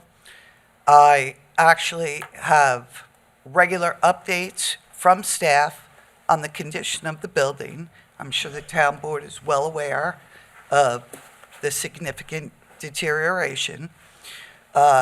In addition, I'll point out to the board that you are moving under Article 15, Urban Renewal Law, and you could transfer this property for $10, provided you have a development plan that is consistent with your revitalization goals. This is, and meets those goals. Okay. So I'm confident in that. I can show Mr. Harari any of those figures that he wants, any of those reports. That's it. Okay. Thank you, Anne Marie. Anybody else online? No? Okay. Not seeing anybody else? Well, Hi, Doc Peterson, Calverton Civic. Just a quick question. On 600, which is the parcel address that's being conveyed? I have the Suffolk County tax map, but I just saw it and I don't recognize an address for it. So, bit on that. Oh, yeah. That, there is no, quote, mailing address. It's owned by Public Parking District Number 1. It's the area of the parking lot just behind 127 East Main Street. It's a tiny strip, consists of 4 parking spaces. Thanks very much. okay. Anybody else? Nobody online? Okay. Read the resolutions, please. Okay, resolution number 1, which is resolution 578. Water District Capital Project Number 82508, budget adoption for LICA Cauliflower Square. So moved. Second. Vote, please. Woski. Yes. Merrifield. Yes. Kern. Yes. Rothwell. Yes. Hubbard. Yes. Resolution's adopted. Resolution 579. Approves Riverhead Beach Advisory Committee recommendation and request for live music at South Jamesport Beach. So moved. Seconded. Vote, please. Woski. Yes. Merrifield. Yes. Kern. Yes. Rothwell. Yes. Hubbard. Yes. Resolution's adopted. Resolution 580. Appoints public safety dispatches to the police department. So moved. Seconded. Vote, please. Woski. Yes. Merrifield. Yes. Kern. Yes. Rothwell. Yes. Hubbard. Yes. Resolution's adopted. Resolution 581. Appoints a seasonal park attendant to the recreation department. So moved. Seconded. Vote, please. Woski. Yes. Merrifield. Yes. Kern. Yes. Rothwell. Yes. Hubbard. Yes. Resolution's adopted. Resolution 582. Appoints a seasonal recreation aide to the Recreation Department. So moved. Second. Vote, please. Woski. Yes. Merrifield. Yes. Kern. Yes. Rothwell? Yes. Hubbard? Yes. Resolution is adopted. Resolution 583. Ratifies the appointment of a seasonal recreation aide to the Recreation Department. So moved. Seconded. Vote, please. Woski? Yes. Merrifield? Yes. Kern? Yes. Rothwell? Yes. Hubbard? Yes. Resolution is adopted. Resolution 584. Ratifies the appointment of a call-in chaperone to the Recreation Department. So moved. Second. Vote, please. Woski? Yes. Merrifield? Yes. Kern? Yes. Rothwell? Yes. Hubbard? Yes. Resolution is adopted. Resolution 585. Accepts the retirement of a water treatment plant operator to be. So moved. Seconded. Vote, please. Woski? Yes. Merrifield? Yes. Kern? Yes. Rothwell? Yes. Hubbard? Yes. Resolution is adopted. Resolution 586. Authorizes the Chief of Police to execute an agreement with Riverhead Community Awareness Program Incorporated. So moved. Second. Vote, please. Woski? Yes. Merrifield? Yes. Kern? Yes. Rothwell? Yes. Hubbard? Yes. Resolution is adopted. Resolution 587. Authorizes the supervisor to execute an agreement authorizing the town to accept funds from Suffolk County Office for the Aging to supplement the town shopping assistant program for the elderly 2025. So moved. Seconded. Vote, please. Woski? Yes. Merrifield? Yes. Kern? Yes. Rothwell? Yes. Hubbard? Yes. Resolution is adopted. Resolution 588. Authorizes the supervisor to sign license agreement with Manufacturers and Traders Trust Company for an automated teller machine, ATM, in the lobby of the Riverhead Justice Court. So moved. Seconded. Vote, please. Woski? Yes. Merrifield? Yes. Kern? Yes. Rothwell? Yes. Hubbard? Yes. Resolution is adopted. Resolution 589. Ratifies authorization for the supervisor to execute a stipulation with an employee. So moved. Seconded. Vote, please. Woski? Yes. Merrifield? Yes. Kern? Yes. Rothwell? Yes. Hubbard? Yes. Resolution is adopted. Resolution 590. Ratifies authorization for the Community Development Department to apply for a grant. So moved. Second. Vote, please. Woski? Yes. Merrifield? Yes. Kern? Yes. Rothwell? Yes. Hubbard? Yes. Resolution is adopted. Resolution 591. Acceptance of $1,400,000 New York State ESD CFA grant for Town Square Riverfront Amphitheater. So moved. Seconded. Vote, please. Woski? Yes. Merrifield? Yes. Kern? Yes. Rothwell? Yes. Hubbard? Yes. Resolution is adopted. Resolution 592. Grant special permit, preliminary and final site plan approval for the site plan and special permit applications entitled Calverton Satellite Earth Station, 317-391, Berman Boulevard, Calverton, New York, Suffolk County Tax Map Number 600-135.20-1-16. So moved. Seconded. Vote, please. Woski? Yes. Merrifield? Yes. Kern? Yes. Rothwell? Yes. Hubbard? Yes. Resolution is adopted. Resolution 593. Authorizes town clerk to publish and post notice to bidders for Ford Auto Parts. So moved. Seconded. Vote, please. Woski? Yes. Merrifield? Yes. Kern? Yes. Rothwell? Yes. Hubbard? Yes. Resolution is adopted. Resolution 594. Authorizes town clerk to publish and post notice to bidders for auto parts. So moved. Second. Vote, please. Woski? Yes. Merrifield? Yes. Kern? Yes. Rothwell? Yes. Hubbard? Yes. Resolution is adopted. Resolution 595. Authorizes town clerk to publish and post notice to bidders for truck parts. So moved. Seconded. Vote, please. Woski? Yes. Merrifield? Yes. Kern? Yes. Rothwell? Yes. Hubbard? Yes. Resolution is adopted. Resolution 596. Authorizes the town clerk to publish and post for a request for proposals, number 2, for the sale of 214 Griffin Avenue. So moved. Seconded. Vote, please. Woski? Yes. Merrifield? Yes. Kern? Yes. Rothwell? Yes. Hubbard? Yes. Resolution is adopted. Resolution 597. Awards bid for corrosion control chemical PO4. So moved. Seconded. Vote, please. Woski? Yes. Merrifield? Yes. Kern? Yes. Rothwell? Yes. Hubbard? Yes. Resolution is adopted. Resolution 598. This is a good one. Approves firework application for Jamesport Fire Department, 7/19. Don't forget that date, 2025. So moved. Seconded. Vote, please. Woski. Yes. Merrifield. Yes. Kern. Yes. Rothwell. Yes. Hubbard. Yes. Resolution is adopted. Resolution 599.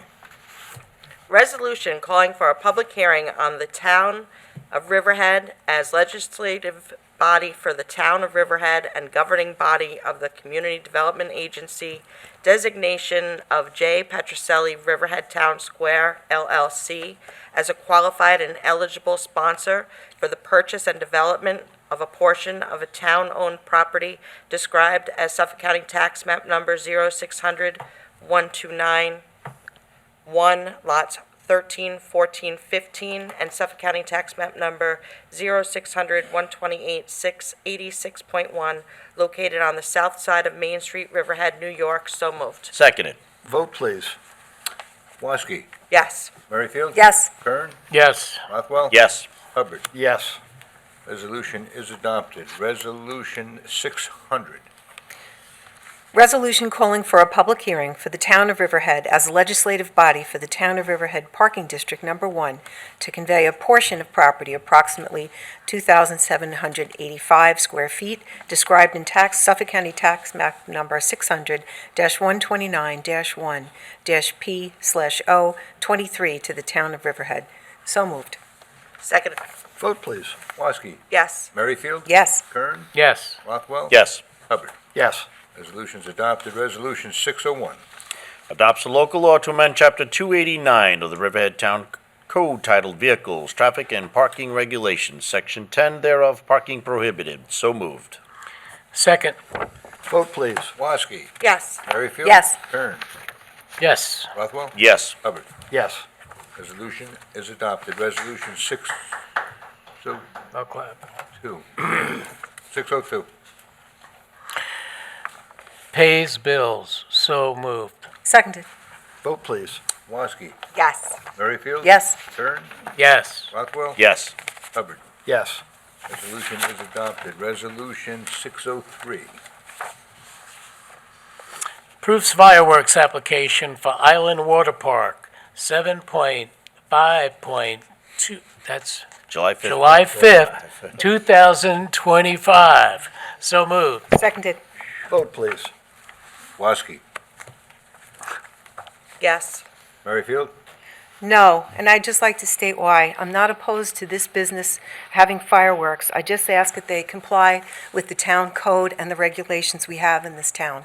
Many times, they have done things outside of the code, and this is just yet another example. They missed the application date. I know they're paying a fine, but I ask them in the future, please abide by the town codes. No. Kern. Yeah, I'm just going to make a comment. This is not unusual that somebody's late in filing an application for an event. And as it is written in the application, if you get fined for every day that you're late, I have no problem with this. So yes. Rothwell. I don't think it was even that. They could not get their CO, and so once they got their CO, at that point, they were able to file the application. So I vote yes. And Hubbard. Yes. Resolution is adopted 4-1. Resolution 604. Authorizes the supervisor to execute the professional service agreement with Glass and Signs, etc., Inc. So moved. Seconded. Vote, please. Woski. Yes. Merrifield. No, yes, I'm sorry. Oh, yeah. Yes. Kern. Yes, finally, we're going to get some art in one of the alleyways and get it all lit up. So yes. Rothwell. Yes. Hubbard. Yes. And you were yes, or maybe. Yes. Okay. Resolution is adopted. Resolution 605. Adopts local law to amend Chapter 301 Zoning and Land Development, Part 3, Supplementary Use Regulations, Article LIIC Cannabis 301-283.20, location and number of permitted retail and on-site consumption establishments, and 301-283.25 when effective. So move. So second, and I just think it should be Article 52-C, LII-C, right? Yes. Just a technicality, so. Did I Second. read it wrong? No, just on the article, it just says LIIC, but I believe it should be LII, which would be 52-C. That's correct. Thank you. So we used to have just Article 52, but then we made Article 52-A-B-C. That's why. Little dash It's just that's fitting it needed. into where it, yeah. Okay, thank I you. don't know if we have to amend it or just, No, we don't have to amend it. That's how it comes up. It Okay. just comes up 52C. got it. Got your second. Woski, Yes. Merrifield. Yes. Kern, Yes. Rothwell, Yes. Hubbard. Yes. Resolution is adopted. Resolution 606. Ratifies authorization for the supervisor to execute a stipulation with an employee. So moved. Second. Vote, please. Woski, Yes. Merrifield. Yes. Kern, Yes. Rothwell. Yes. Hubbard. Yes. Resolution is adopted. Resolution 607. I'm the fireworks guy today. Approves fireworks application for Main Street Agency, July 18th, 2025. So moved. Seconded. Vote, please. Woski, Another yes. Merrifield. Yes. Okay, Ella. Kern, Yes. Rothwell. Yes. Hubbard. Yes. Resolution is adopted. Resolution 31. It's Resolution 608. I make a motion sorry, to 608. table, Second. just so the record. No, that's fine. All right, moved and seconded to table. Woski, Yes. Merrifield. Yes, to table. Kern, Yes to table. Rothwell. Yes, the table. Hubbard. Yes. Resolution is tabled. Resolution 609. Authorizes the town attorney to execute a retainer agreement with Brewer Attorneys and Counselors. So moved. Seconded. Vote, please. Woski, Yes. Merrifield. Yes. Kern, Yes. Rothwell. Yes. Hubbard. Yes. Resolution is adopted.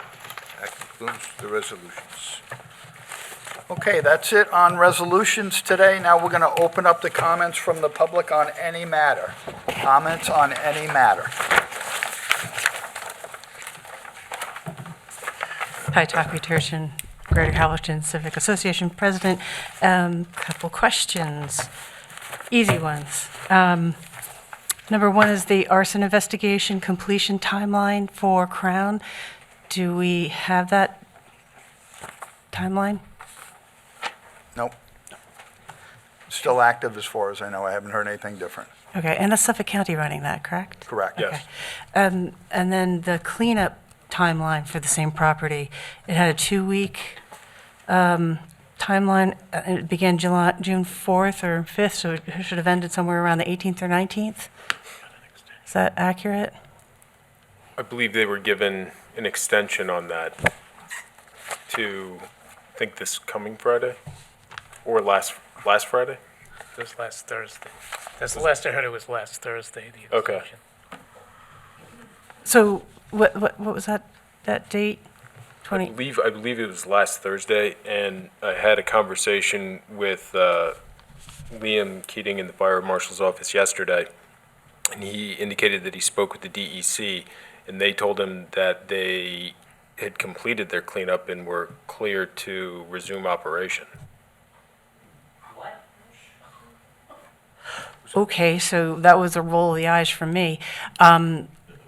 We need a bit more definition on cleanup and what is still on site and any of that I think stormwater. what they were requiring them to clean up the debris from the fire. And that's only under the DEC jurisdiction? Whatever's under the DEC jurisdiction, yes. Okay, so then we have our own and Suffolk County has theirs, correct? Well, we wouldn't be permitting use of any of the structures on the building, or on the No, site I mean, that just were just involved in the the fire. just the garbage that's been burned turned into a completely different substance. All the water that has run off from that property, even though it was, the best effort was made so that didn't happen during the firefighting. Yeah, my understanding is the Suffolk County Department of Health was investigating the water runoff. Okay, so I think it would put people's minds at ease in Calverton if there were specific details on who was doing what, when, whether they've done it, how well they've done it, and what you expect out of them. Today, it sounds to me from the responses I'm getting from the board and our town attorney that there's some question as to the definitiveness of your answers. I understand what you've said to me. We can't give you an answer if we don't know the answer or it hasn't been completed yet. Correct. So the arson investigation, to my knowledge, is still ongoing, but I'm going to defer to Fire Marshal Liam back behind you. Okay, great. And he might be able to answer some of those questions. Okay, and what I'd like to know, if Suffolk County DOH is taking care of the water runoff, we'd like to know what that time frame is, if it's available, what you projected and how you're keeping tabs on it so that you can give us the confidence that that cleanup is being taken care of in the right way. Thanks. Good afternoon, Board. Just coming here to comment on the Crown investigation. The arson investigation, our investigation in coordination with the arson squad from Suffolk County Police Department has been completed. They determined that the fire was undetermined based on the volume of the incident there. They completed their report, and we just supported their investigation. So that's the fire investigation side. The DEC did go do several site visits the past couple of days between the Water Quality Division as well as the their materials division who permits the project there. They went back last Friday and inspected the site and gave them approvals. Basically, their cleanup order was completed as per their requirements. That's not to say that they are back operating as they were. All the outside materials were required to be removed and brought to proper authorities. The next step is for them to hire another mitigation company to come in and remove all of the burnt materials that were inside the facility. That's going to be a multi-week project by a company that is being hired by their insurance company. So that is their next step from the DEC. The DEC and the Suffolk County Department of Health will be returning to the property maybe sometime next week once they just have to move some stuff around. And we will be continuing the investigation from the Suffolk County Department of Health perspective as well as the DEC perspective. So by no means is the investigation kind of completed yet. It's just reached another phase where they're going to keep working forward, and we will keep the board and the town advised on their progress. Thank you. Appreciate that. Thank you, Liam. Thank you. Thank you very much. That was what I was looking for. Okay. So smaller requests. So on the agenda, just, how the numbers are on the resolutions and you've numbered them, 1 through 31 or however, 32 today so we can easily find them and you can easily refer to them. I had asked a while back if the links to the resolutions on the agenda online, if those numbers could be links. It's like sometimes you have a 200-page addendum, right? So I'd really like to get a link on this section of the agenda so we can touch it and it jumps immediately to the text of the resolution we're looking for. I have it on mine. You don't have it on yours? I don't have links. No, I have it online, so I have to search 200 pages to look for what I'm looking When for. you open that link from the town website, there should be a sidebar, and you go right to whatever It's like a resolution you table of want. contents. It doesn't show up. Maybe on mobile it doesn't show up. I'll take another look. But we had talked about that, and I was asking for those links. So the links exist now? Yeah, there's a sidebar. If you open it And up if I on just Acrobat- touch on it, it jumps right to the text. I'll look for it. Thanks. Well, we're going to a whole new computer I system. think- I am looking forward to that. I think We're you have now to be on the page Acrobat. next week, so. Sorry? I think you have to be on Adobe Acrobat and open it as a PDF, and then the sidebar comes up, and then you scroll through it. Yeah, I don't have Adobe Acrobat. I use my browsers, my 2 different browsers, the main ones, Google and Safari. So when I open up something, I don't have links on the left-hand side, and I'm doing it on a mobile device. So I'm hoping that I can continue using my mobile device, and we can just do those links. But if Yeah, the whole website's changing and you're going to update that, that's great. Well, we're going to Civic Plus. We're going to do a whole new software program. But if you go into the agendas and minutes and go into the agenda packet, and you click on that, and open that browser, there's a whole. It's in the browser, not in Adobe Acrobat, is what you're saying. It's not on the mobile. That's a shame. Oh, you're doing your phone? Yes. Big phone. I'm sorry? Your phone's got to be this big. No, not really. Could we also adjust, this is a little bit more important, the batches of e-notifications that go out to us, like if you sign up and you get e-notifications for agendas and different entities in the meetings.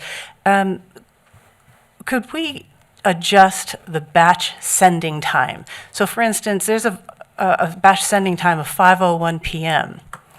So if you hold a 2 o'clock meeting, sometimes that agenda for today won't show up until 5:01. I've been in that situation many times. I'm just wondering, either now or when you do change to the new website, if those sendings can all happen in the early hours of the morning, like 3, 4, 5, 6 o'clock in the morning, so that when someone opens up their email early morning, they're able to prepare themselves. Because if the information's already available, that's fantastic. Let's get that out there as soon as possible. That's all I've got. Thanks very much. Thanks, Stockley. All right, e-notifications. Claudette Bianco, Baiting Hollow. Regarding the Island Water Parks not being able to file an application on time because he didn't get a CO is a little disingenuous, because that's his own fault that he didn't get a CO. That's fine, but That's you can't just a file an comment. application before that, was my comment. So if he's using the area that Right, has well- been newly issued a CO, then, If he didn't do what he did, he would have gotten a CO a long time ago. and he paid his extra fines for it and the extra fees associated with it. He should as pay a well. lot more than what he has. Okay. Regarding the disaster at Patriot Recycling, I know the stop work order was placed, and I thank you for that.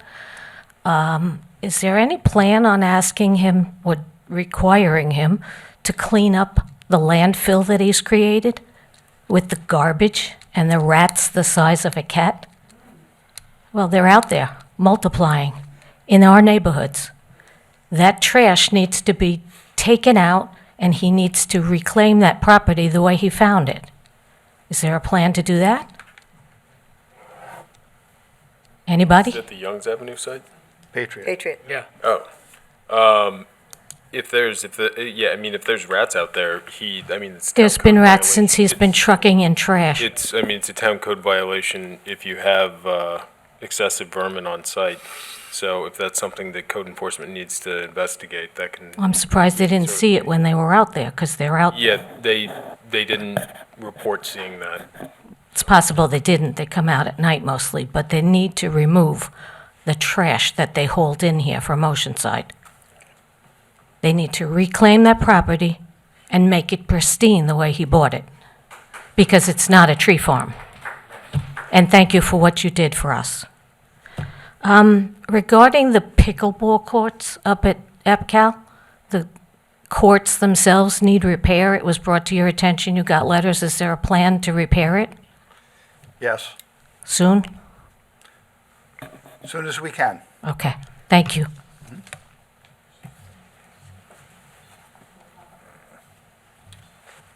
Hello, Stephen Opperly again. Nice to see you all. I wanted to thank you all for the stop work order that was issued to the property across the street from us related to Patriot Recycling. I wanted to find out from you guys today. I came with a bunch of questions and I asked them all fast and whatnot, and they never really I never gave you a chance to even answer them. So I'm going to ask a couple of questions today. You've already answered a bunch of them that I had. But has the town investigated what is being dumped specifically? So code enforcement went out there and they looked at the piles that are there and they didn't see any significant amounts of garbage or anything. The report that I have is that it was compost, yard waste, that sort of thing. If I may. That's code enforcement. Code enforcement's report is that's what was there. I can speak to the contrary on that. There is evidence right So here. I'm gonna suggest that you don't show me any evidence that you were trespassing on someone's property. This is an evidence of Okay, that. all right. But it is images taken from outside of the property that is being mentioned that does represent trash being dumped on the premises. You can review it or not. It will be submitted later for whatever purposes. If you submit it through the town clerk, it'll get distributed Very to good. myself and all of the town board members. Then we'll do that.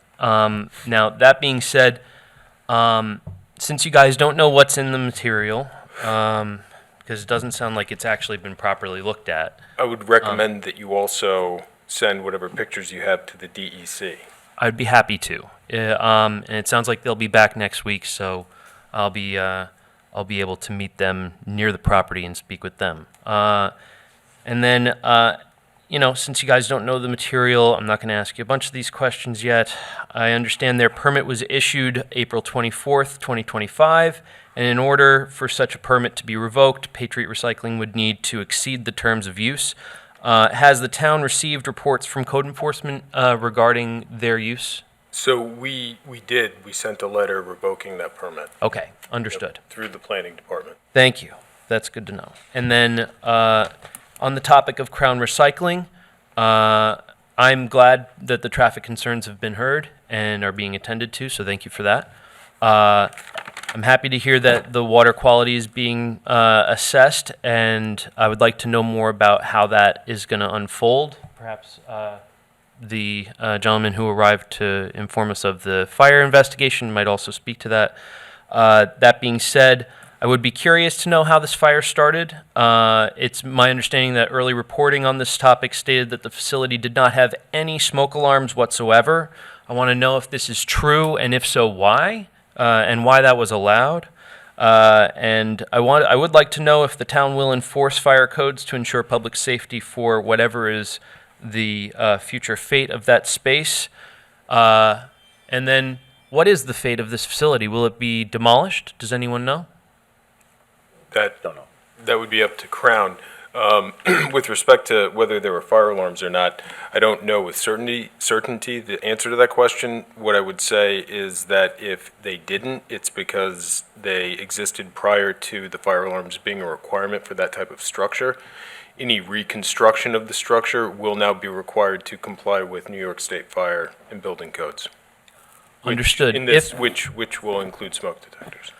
Okay, and then should this facility be demolished, since it represents some manner of risk for the spreading of airborne particulate, is there going to be a public statement issued to indicate that that date will, unfold, or if that should occur, would the public be informed about it? Because we want to make sure we're clear of the area so that we don't really have to deal with the airborne stuff that's associated with the demo.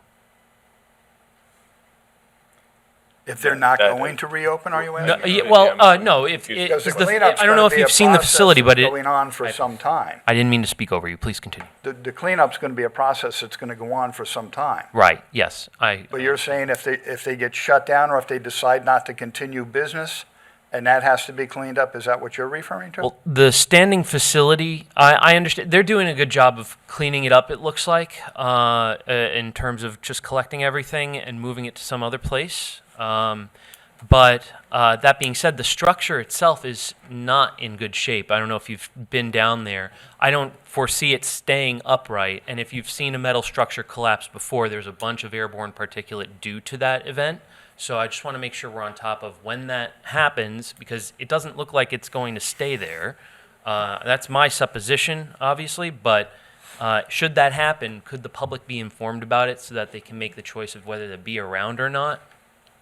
So they would have to get a demolition permit, and I believe you have to post a demolition permit somewhere on the property, the same as you have to post a building permit. Okay. I can speak with the building inspector, and if a demolition permit for that comes in, we can make that Now we public. can flag it We so can they will make know. that public, but the demolition permit is active for. Based on the public hearing we had today, it'd be active for, I think it said 45 days. Yeah. So they'd have to complete it within that time. As to the specific day they're going to do that, we would need them to advise us. I see. Okay. Thank you. Make sure you get those photos to the clerk's office, okay? I just remembered something. The dog pound that's nearby there, is there a future for that place? Is that going to also be demolished or reutilized? Is that like reused? Unknown at this point in time. We've had some people interested in it, but nothing definite. Okay. It's most certainly not going to be a dog pound again, but. That's good. Yeah. One last thing. The traffic concerns that I've been hearing about the intersection of 25 and Edwards Ave, it's my understanding they're going to be widening that space, and that's great because it is a very busy intersection. But to that point, The safety management there has been a bit lacking. My wife in particular reported that she saw vehicles skating right under the buckets from these payloaders and whatnot that are operating there without a whole lot of oversight from the safety groups to keep people away from those particular areas or stop them at the appropriate time. So I don't know exactly what to do in this case. They're there sporadically, but it would help to just make sure that they are attentive to the circumstances because it seems like it's a little hairy. That's all. State DOT. Yeah. Enough. Good afternoon. Harvard Nichols, Ridge, New York. Excuse me, I'd like to comment on the Youngs Avenue LLC. Since they started on May 27th, 71 loads have been delivered for 7,100 yards of material. The stop work order was June 24th, and one more load was delivered after that. I'd just like to comment that all the material that comes in there, the leaves and the grass clippings, all have chemical residuals from nitrogen and the pesticides, all of which wind up in our bays and also wind up in our drinking water. And it seems very strange to me that why would we take this material and put it on our farmland and grow food and vegetables for the public to eat? It makes no sense. And that's my comment. And we'd like to get this cleaned up. It's a mess. There's more material there from last year. I don't know how many yards they dumped last year, but he's up to 7,100 yards now at 100 yards of delivery. Yes, 100-yard delivery. And there was some stipulation as to the amount of yardage he could deliver with this permit, I presume. There was, yes. Is he over it? I don't know what the DEC put the limit at. Oh, DEC put the limit? Okay, all right. Yeah, DEC put the limit on it. It's confusing because the town issued the permit, then the DEC sets the limit. So he's limited two ways. With the DEC, they do Part 361 registrations and permits. Registrations are for up to 3,000 yards. Permits are from anywhere from 3,000 yards to 10,000 yards. Separate and apart from that, the town code regulates importation under Chapter 229. Under 229, properties in active ag production can bring in up to 3,000 cubic yards, provided it's supportive of the on-site agricultural use. They have the option to bring in up to 10,000 cubic yards if they make application to the town board for a certificate of exemption. So the certificate of exemption is not something that they've made an application to the town board for under Chapter 229, and part of the reason that they got the stop order is because of the importation of material without it being exempt as an active agricultural use. Excellent, yes. Right. Okay. So, but with that being said, if the DEC has been there multiple times, they would have, at this point, I assume, noticed if they have more than 3,000 yards and 3,000 cubic yards and would be requiring them to get a registration. Okay. I don't know that we've gotten that information from the DEC at this point. We don't know if we got that. We don't know if they have made that demand of Patriot Recycling that they open that registration under Part 361. So how do we find out? We have local, I think there's a local contact. Okay. Yeah, so if the DEC has been there and is seeing the amount of material that's there and hasn't issued something to them, and they would make us aware if they issued some kind of violations to them. If they haven't done that, then I'm assuming that their assessment is that it's less than 3,000 yards. And whether that's true or not, I can't say. Okay. I don't estimate the amount of material that's brought on. That you're saying it's 7,100 cubic yards. Yeah. We can certainly ask the DEC about that. Okay. And as for the pitches, we took them through the fence. Okay. Good. Okay. Thank you. Thank you.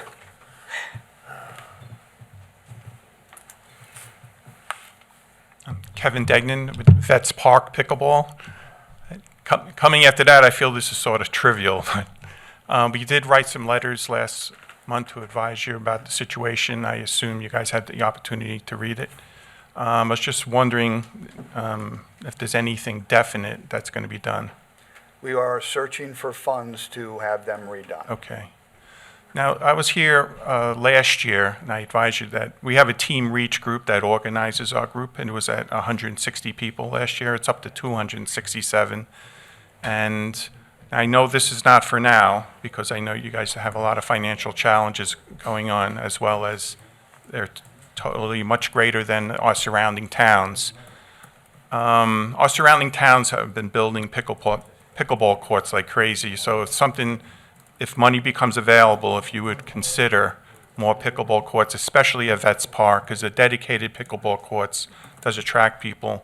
Because even though there's 267 people involved in our group, many of them have left because when too many people are there, they don't want to wait around to play, or we don't have enough courts to accommodate people that want to learn how to play the game because people that they play with are more advanced. Like we had numerous young people playing at night, and they all left and they moved over to Brookhaven Town Courts, and there's a lot of people that moved out to the Southold Courts, and I also know Southampton has built some dedicated courts. Now, I realize these courts are only 3 years old, and the Land Tech group, I don't know if we got a driveway from someone, and after 3 years, the thing started cracking, it started caving in places. There has to be a warranty, I assume, in that contract. It was just past the warranty. Oh, really? Yep. Okay.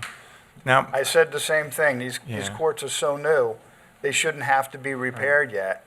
And the Recreation Department Superintendent assured me that the warranty had expired, and we're left with what's there. All right. So we are looking maybe at other agencies to do the work in the future.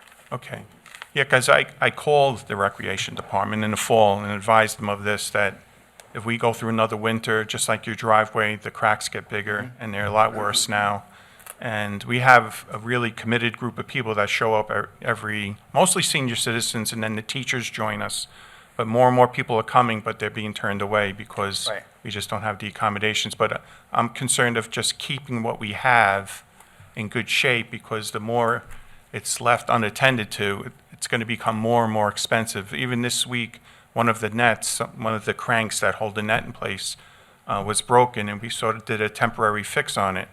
So if there's anything you could do, it's just going to get worse, it's going to get more expensive, and this is a great opportunity. This group is a diverse group, it's creating community, we're doing fundraisers, and it's a lot of good that hopefully we can keep going. And I know... Just ask you a question. I'm sorry. No, go ahead. Do you have any idea how many non-residents are using those courts? Out of the 267 people in my Team Reach group, a fraction of that is actively playing now because a lot of people stopped coming. And there's no way of telling how many of them, because it's right on the border of Brookhaven. But there's a lot more Riverhead residents playing in Brookhaven courts than Brookhaven residents playing at Vets Park. The majority of our group are Riverhead residents. So. Where are the next closest courts west of EPCAL? The other courts are not dedicated courts. There are some nets that they put up at Stotsky Park. No. Brookhaven side. Brookhaven would be Moriches. They have new courts in Moriches. Okay. They have 4 courts that they just made in Moriches that are dedicated and have lights on at night. And the same thing in Medford on Portion Road. They have new courts there, as well as in Center Reach. They have those courts there for a long time. Southold has, I think, 6 dedicated courts that are fairly new, and I believe Southampton just put in dedicated courts at the Red Creek Park. So these towns do not have the challenges that Riverhead has. I realize that. I mean, Brookhaven's got 600,000 people that they can collect taxes from, so they can afford to put more courts in. We have 36,000 people. Exactly. So you can't compare it. I just don't want this problem to become even more expensive for the town. And Land Tech, hopefully they'll do the right thing, because it's pretty embarrassing to them to have, they didn't do this Yeah, job properly. But We agree. We're not happy with that Maybe the outcome Better at all. Business Bureau, or maybe even a letter from the town attorney, or even a phone call. It's a pretty big company, I believe. And if they want to do business in Riverhead, again, I think they should do the right thing, because for them to fix this problem, I don't think it's going to be a big lift for them. But just to tag on to what the supervisor's saying, like, I know that there's a lot of residents from Leisure Glen, Leisure Village, Leisure Knolls. That's Riverhead. Right. I mean, that's town of Brookhaven. So I just wish that your organization, when you're organizing any use of the parks and so forth, it really should be focused on Riverhead town residents. And Oh, yeah. and there are 2 additional pickleball courts that were built. They are in the Wading River, Bayberry Park, Police Officers Memorial Park. So again, but those should be used by Riverhead town residents. And I notice that you have a large group.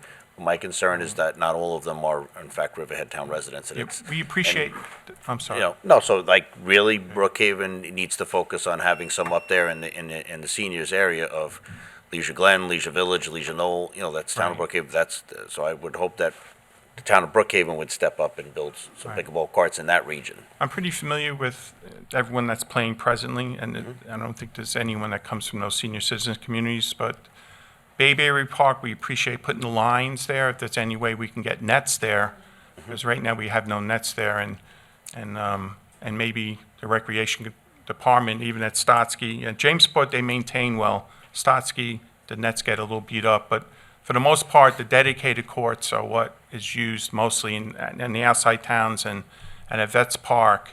Contrary to what someone said, that's an incredible gift for Riverhead. A lot of people are using it for all kinds of things, and pickleball is definitely, I think, one of the highest demand, or something that we can maybe put on the shelf for now, but consider doing more in the future. You're right. I appreciate it. Thank you. Thanks for. I'll call and I'll make sure those nets are over there for Wading River for you. I was told it was done. I'll double check.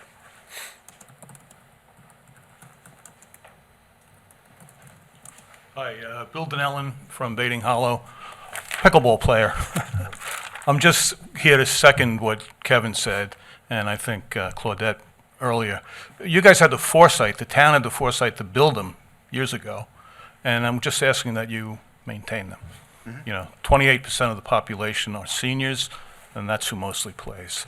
And mostly Riverhead residents play at Vets, but there are It's other changing. I see younger and younger kids. The high school has an organization of kids that are playing at the box pickleball place, and they have a league set up. And Yeah. so it's what started out with the seniors has trickled down, Right. and tennis is almost becoming becoming obsolete. And pickleball. I used to call it tennis for old people, but Yeah. it's not. It's a good workout. Yeah. I played against 15-year-olds, and I played against 80-year-olds. Lost to the 15-year-old, but beat the 80-year-old.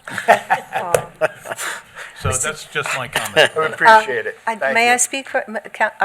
Supervisor, I just want to address him. May I just mention to you, sir, Mr. Dinello, just so you're aware, we do know that the pickleball courts need help. There are so many existing parks that need repairs. It is not just pickleball. I have legislation that I've been working on with the Deputy Town Attorney, Anne-Marie Prudenti. We presented to Senator Palumbo. I've also presented it to State Senator Monica Martinez. We're working on getting an amendment to Town Law Section 277 and 274A, which will allow a certain portion of the monies that are collected from site plans and such for commercial and industrial bills, a small portion of that to be allocated to towns for repairs. Currently, it's not allowed. Currently, you can build brand new everywhere, but none of the actual legislation allows any portion of that money to go to existing repairs. So the problem is you have all of these parks and no money to repair them. It's silly. So we're working on fixing it. We do hear you, but I just want you to know there's a long line of parks that have other problems as well. We're not ignoring you. We're trying to work on a fix in the state for it, okay? I hear you, and I appreciate it. And I will tell you that sitting in the back of the room is the chair of the Recreation Advisory Committee, and she will not allow me out that back door till she gets my ear again, as she does every time I see her, about putting more money into the parks. Yeah. We know we have to do it. We Great. do. Great, appreciate that. Thank you.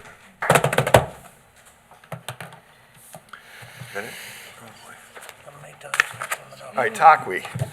Hi, I had hoped that one of the I'm going to residents be able was to going claim to you on my cover it. taxes if you come up here one more. I asked him if he would come back up and do it, and he said, would you do it? So I'm going to do it quickly.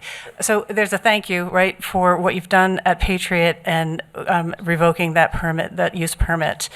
The same way that you had today, Fire Marshal Liam come in and give us definitive answers and timelines. We're going to be looking for answers each board meeting from either the board or from officials like Mr. Howard or whomever that you suggest to bring in. But we'd like to hear from the communications that you're having with the DEC, and rather than guessing whether or not they thought it was okay with all the materials that were on site are on site at Patriot, we'd like you'd be in tighter communication with the DEC and know exactly what they're doing, and speaking to that actual inspector for each of the properties. For Crown, which is different, it's Mr. Perez, and for Patriot, actually, I don't know who does that, which inspector does that. We're going to be looking for that at each meeting, so thank you very much.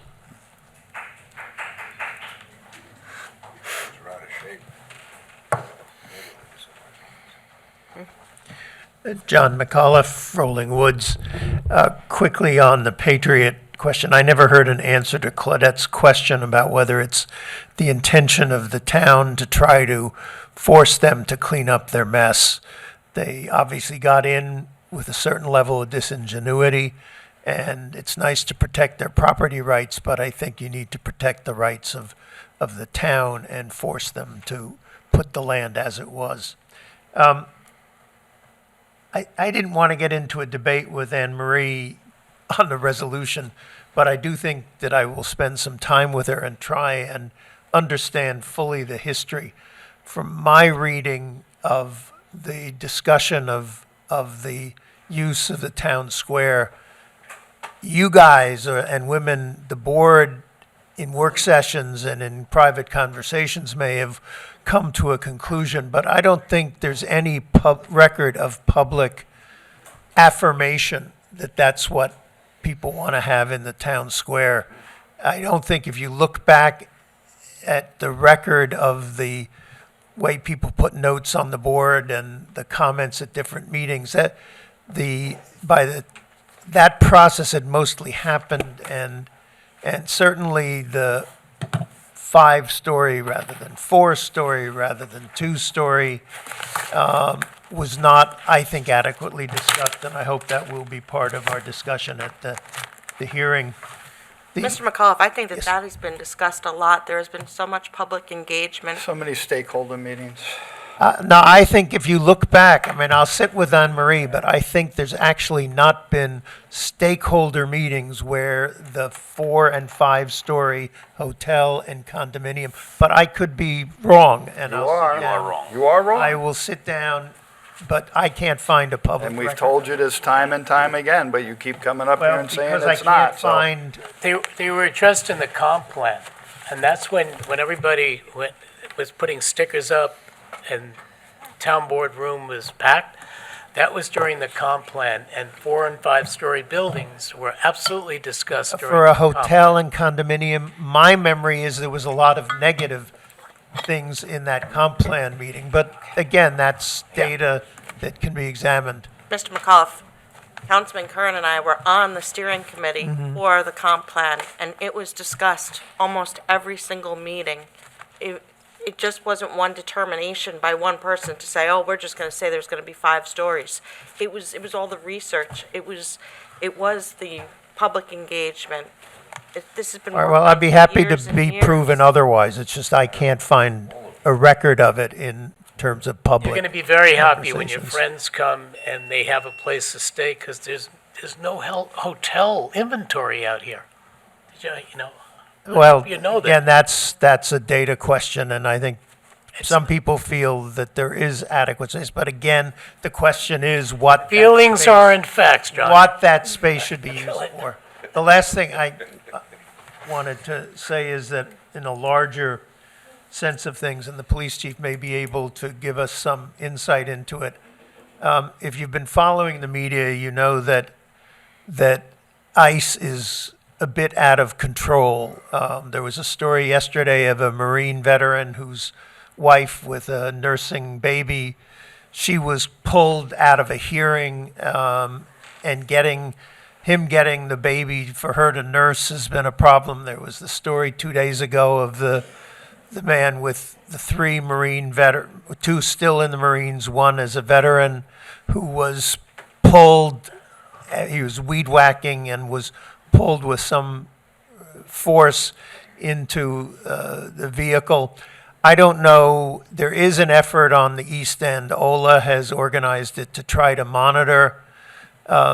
So far, the only things I'm aware of is there's a report that a group of people were taken out of the Amazon warehouse in West Hampton Beach, and there's a report of people being taken from the gas station in Flanders, and I don't know whether that's in Riverhead or not, but sooner or later, I'm afraid we're going to have some problems here, and I hope that the police chief and the town authorities will make every effort to ensure that these masked, anonymous people do not behave in the way they're behaving in other parts of the country. So, thank you. Oh, and people, if they want to look at the actual artists' renderings and the photos, I think they should before we get to. I'm going to get you your own YouTube channel. Yeah. He'd have his own podcast. Get John on a podcast. It'll be online this afternoon anyway, the actual drawings. Good afternoon, Barbara Blast, Jamesport. I have a couple of comments on a couple of different topics, and I'll try to be brief. Crown Sanitation, I just want to make sure it's on the record that Crown is a pre-existing non-conforming use on that premises. I don't know the extent of the devastation or the whether it would be totally condemned, but understand that there are circumstances under which I know the code speaks to catastrophic events such as a fire at a facility that is non-conforming, and to the extent that you want to continue to give it life, by very nature, non-conforming uses are supposed to sunset. So I'm just putting that out there, that there is a land use, a potential for land use decision on that site. The second thing is I did foil for the DEC for information on any correspondence with Young's Avenue LLC with respect to requests for applications and permits, registrations, and the like. My FOIL should be fulfilled by July 7th. And I will share that with anyone who's interested in receiving that information. Question on the Suffolk County Water Authority pipeline. I know that the public comment period ends next Friday, which is July 11th. I also know that there's a Monroe test that has to be done, probably conducted by you as the host community. The draft scope, under which the public comment period ends next week, the draft scope has the town of Riverhead as an interested party. And that's a fact, and an interested party, by definition, has no discretionary decisions to make. That's also a fact. And I believe if you looked at that application, there's a host of discretionary decisions that we should be making, and I believe the Suffolk County Water Authority predetermined the outcome of the Monroe test by classifying the town of Riverhead as an interested agency, because they're basically saying you don't have any say in anything that's going on here. And I believe that the town should be an involved agency. I think if you look very carefully at the DEC's commissioner letter that came back in response to asking for lead agency status, he makes 2 references. One, that the Riverhead as well as other involved agencies. He makes that reference, but down a couple of paragraphs in that same letter, he talks about Riverhead has authority under its land use decisions, and then they went on to finish the paragraph. I believe we should be considered an involved agency. Otherwise, the Suffolk County Water Authority could respond to any of our comments with, "Thank you very much, have a nice day. We don't find your comments substantive." We have almost all of the impacts. We are getting no benefits. I know you have We have all of this. requested to be an involved agency. Yes. I guess. I've sent a letter to the Yes. Suffolk County Water Authority requesting that. Do you know when the public hearing or the hearing, I don't know if We it's, have not been notified yet, no. well, you're calling the hearing. You have to do it. And No, I'm so- hoping that it happens before the public comment period on the draft scope, because they're intimately related. So Eric? we have public comments that'll either, written comments that will either be submitted if they haven't already. It is our position that we should be designated as an involved agency. We have a meeting later this week with Suffolk County Water Authority officials, myself, Deputy Town Attorney Prudenti, I believe Don Thomas and planning staff, to sort through these issues and explain our position that as the host community, we should be conducting the Monroe test. I know that they have a different view of that, but we are aware of all the discretionary items they're going to have to clear in order to proceed with this project here. It's, road opening permits, easements, All of building it. permits, applications to the CAC. So we're well aware of that. We're working on it. And if and when the time comes that they don't designate us as an involved agency and we need to take action for that, we're prepared to do that as well. Okay, I appreciate that detail. Again, I'm just concerned that the hearing should be as soon as possible and prior to a final scope, because if we're not in the scope as having a seat at the table discussing mitigation measures on the impacts that we are receiving as a town, again, yes, you would have to go through litigation, and no one really wants to take that route. We have an opportunity to really make our statement, and I'm hoping that you call the hearing on Monroe sooner rather than later. Have a special meeting if you have to. But you should be conducting, because it may end up that they're not going to have complete immunity, which is what they assumed by doing what they did in the draft scope. So if it's a limited immunity, we should know that going into the beginning of the environmental review process. Monroe was never meant to deal with environmental issues. Right. It was never meant to supersede the host community's analysis of all of this. So I really hope that you would consider calling that hearing sooner rather than later. Thank you very much. I appreciate your indulging me with extra time. Thank you, Barbara. Okay. Make a motion to close the town board meeting. So moved. Seconded. All in favor? Aye. Aye. All opposed? You're opposed to it? Okay, town board meeting is closed. Everybody have a great 4th of July, great holiday weekend. Stay safe, enjoy the weather, enjoy the beaches. No more. Denise, I'll see you up at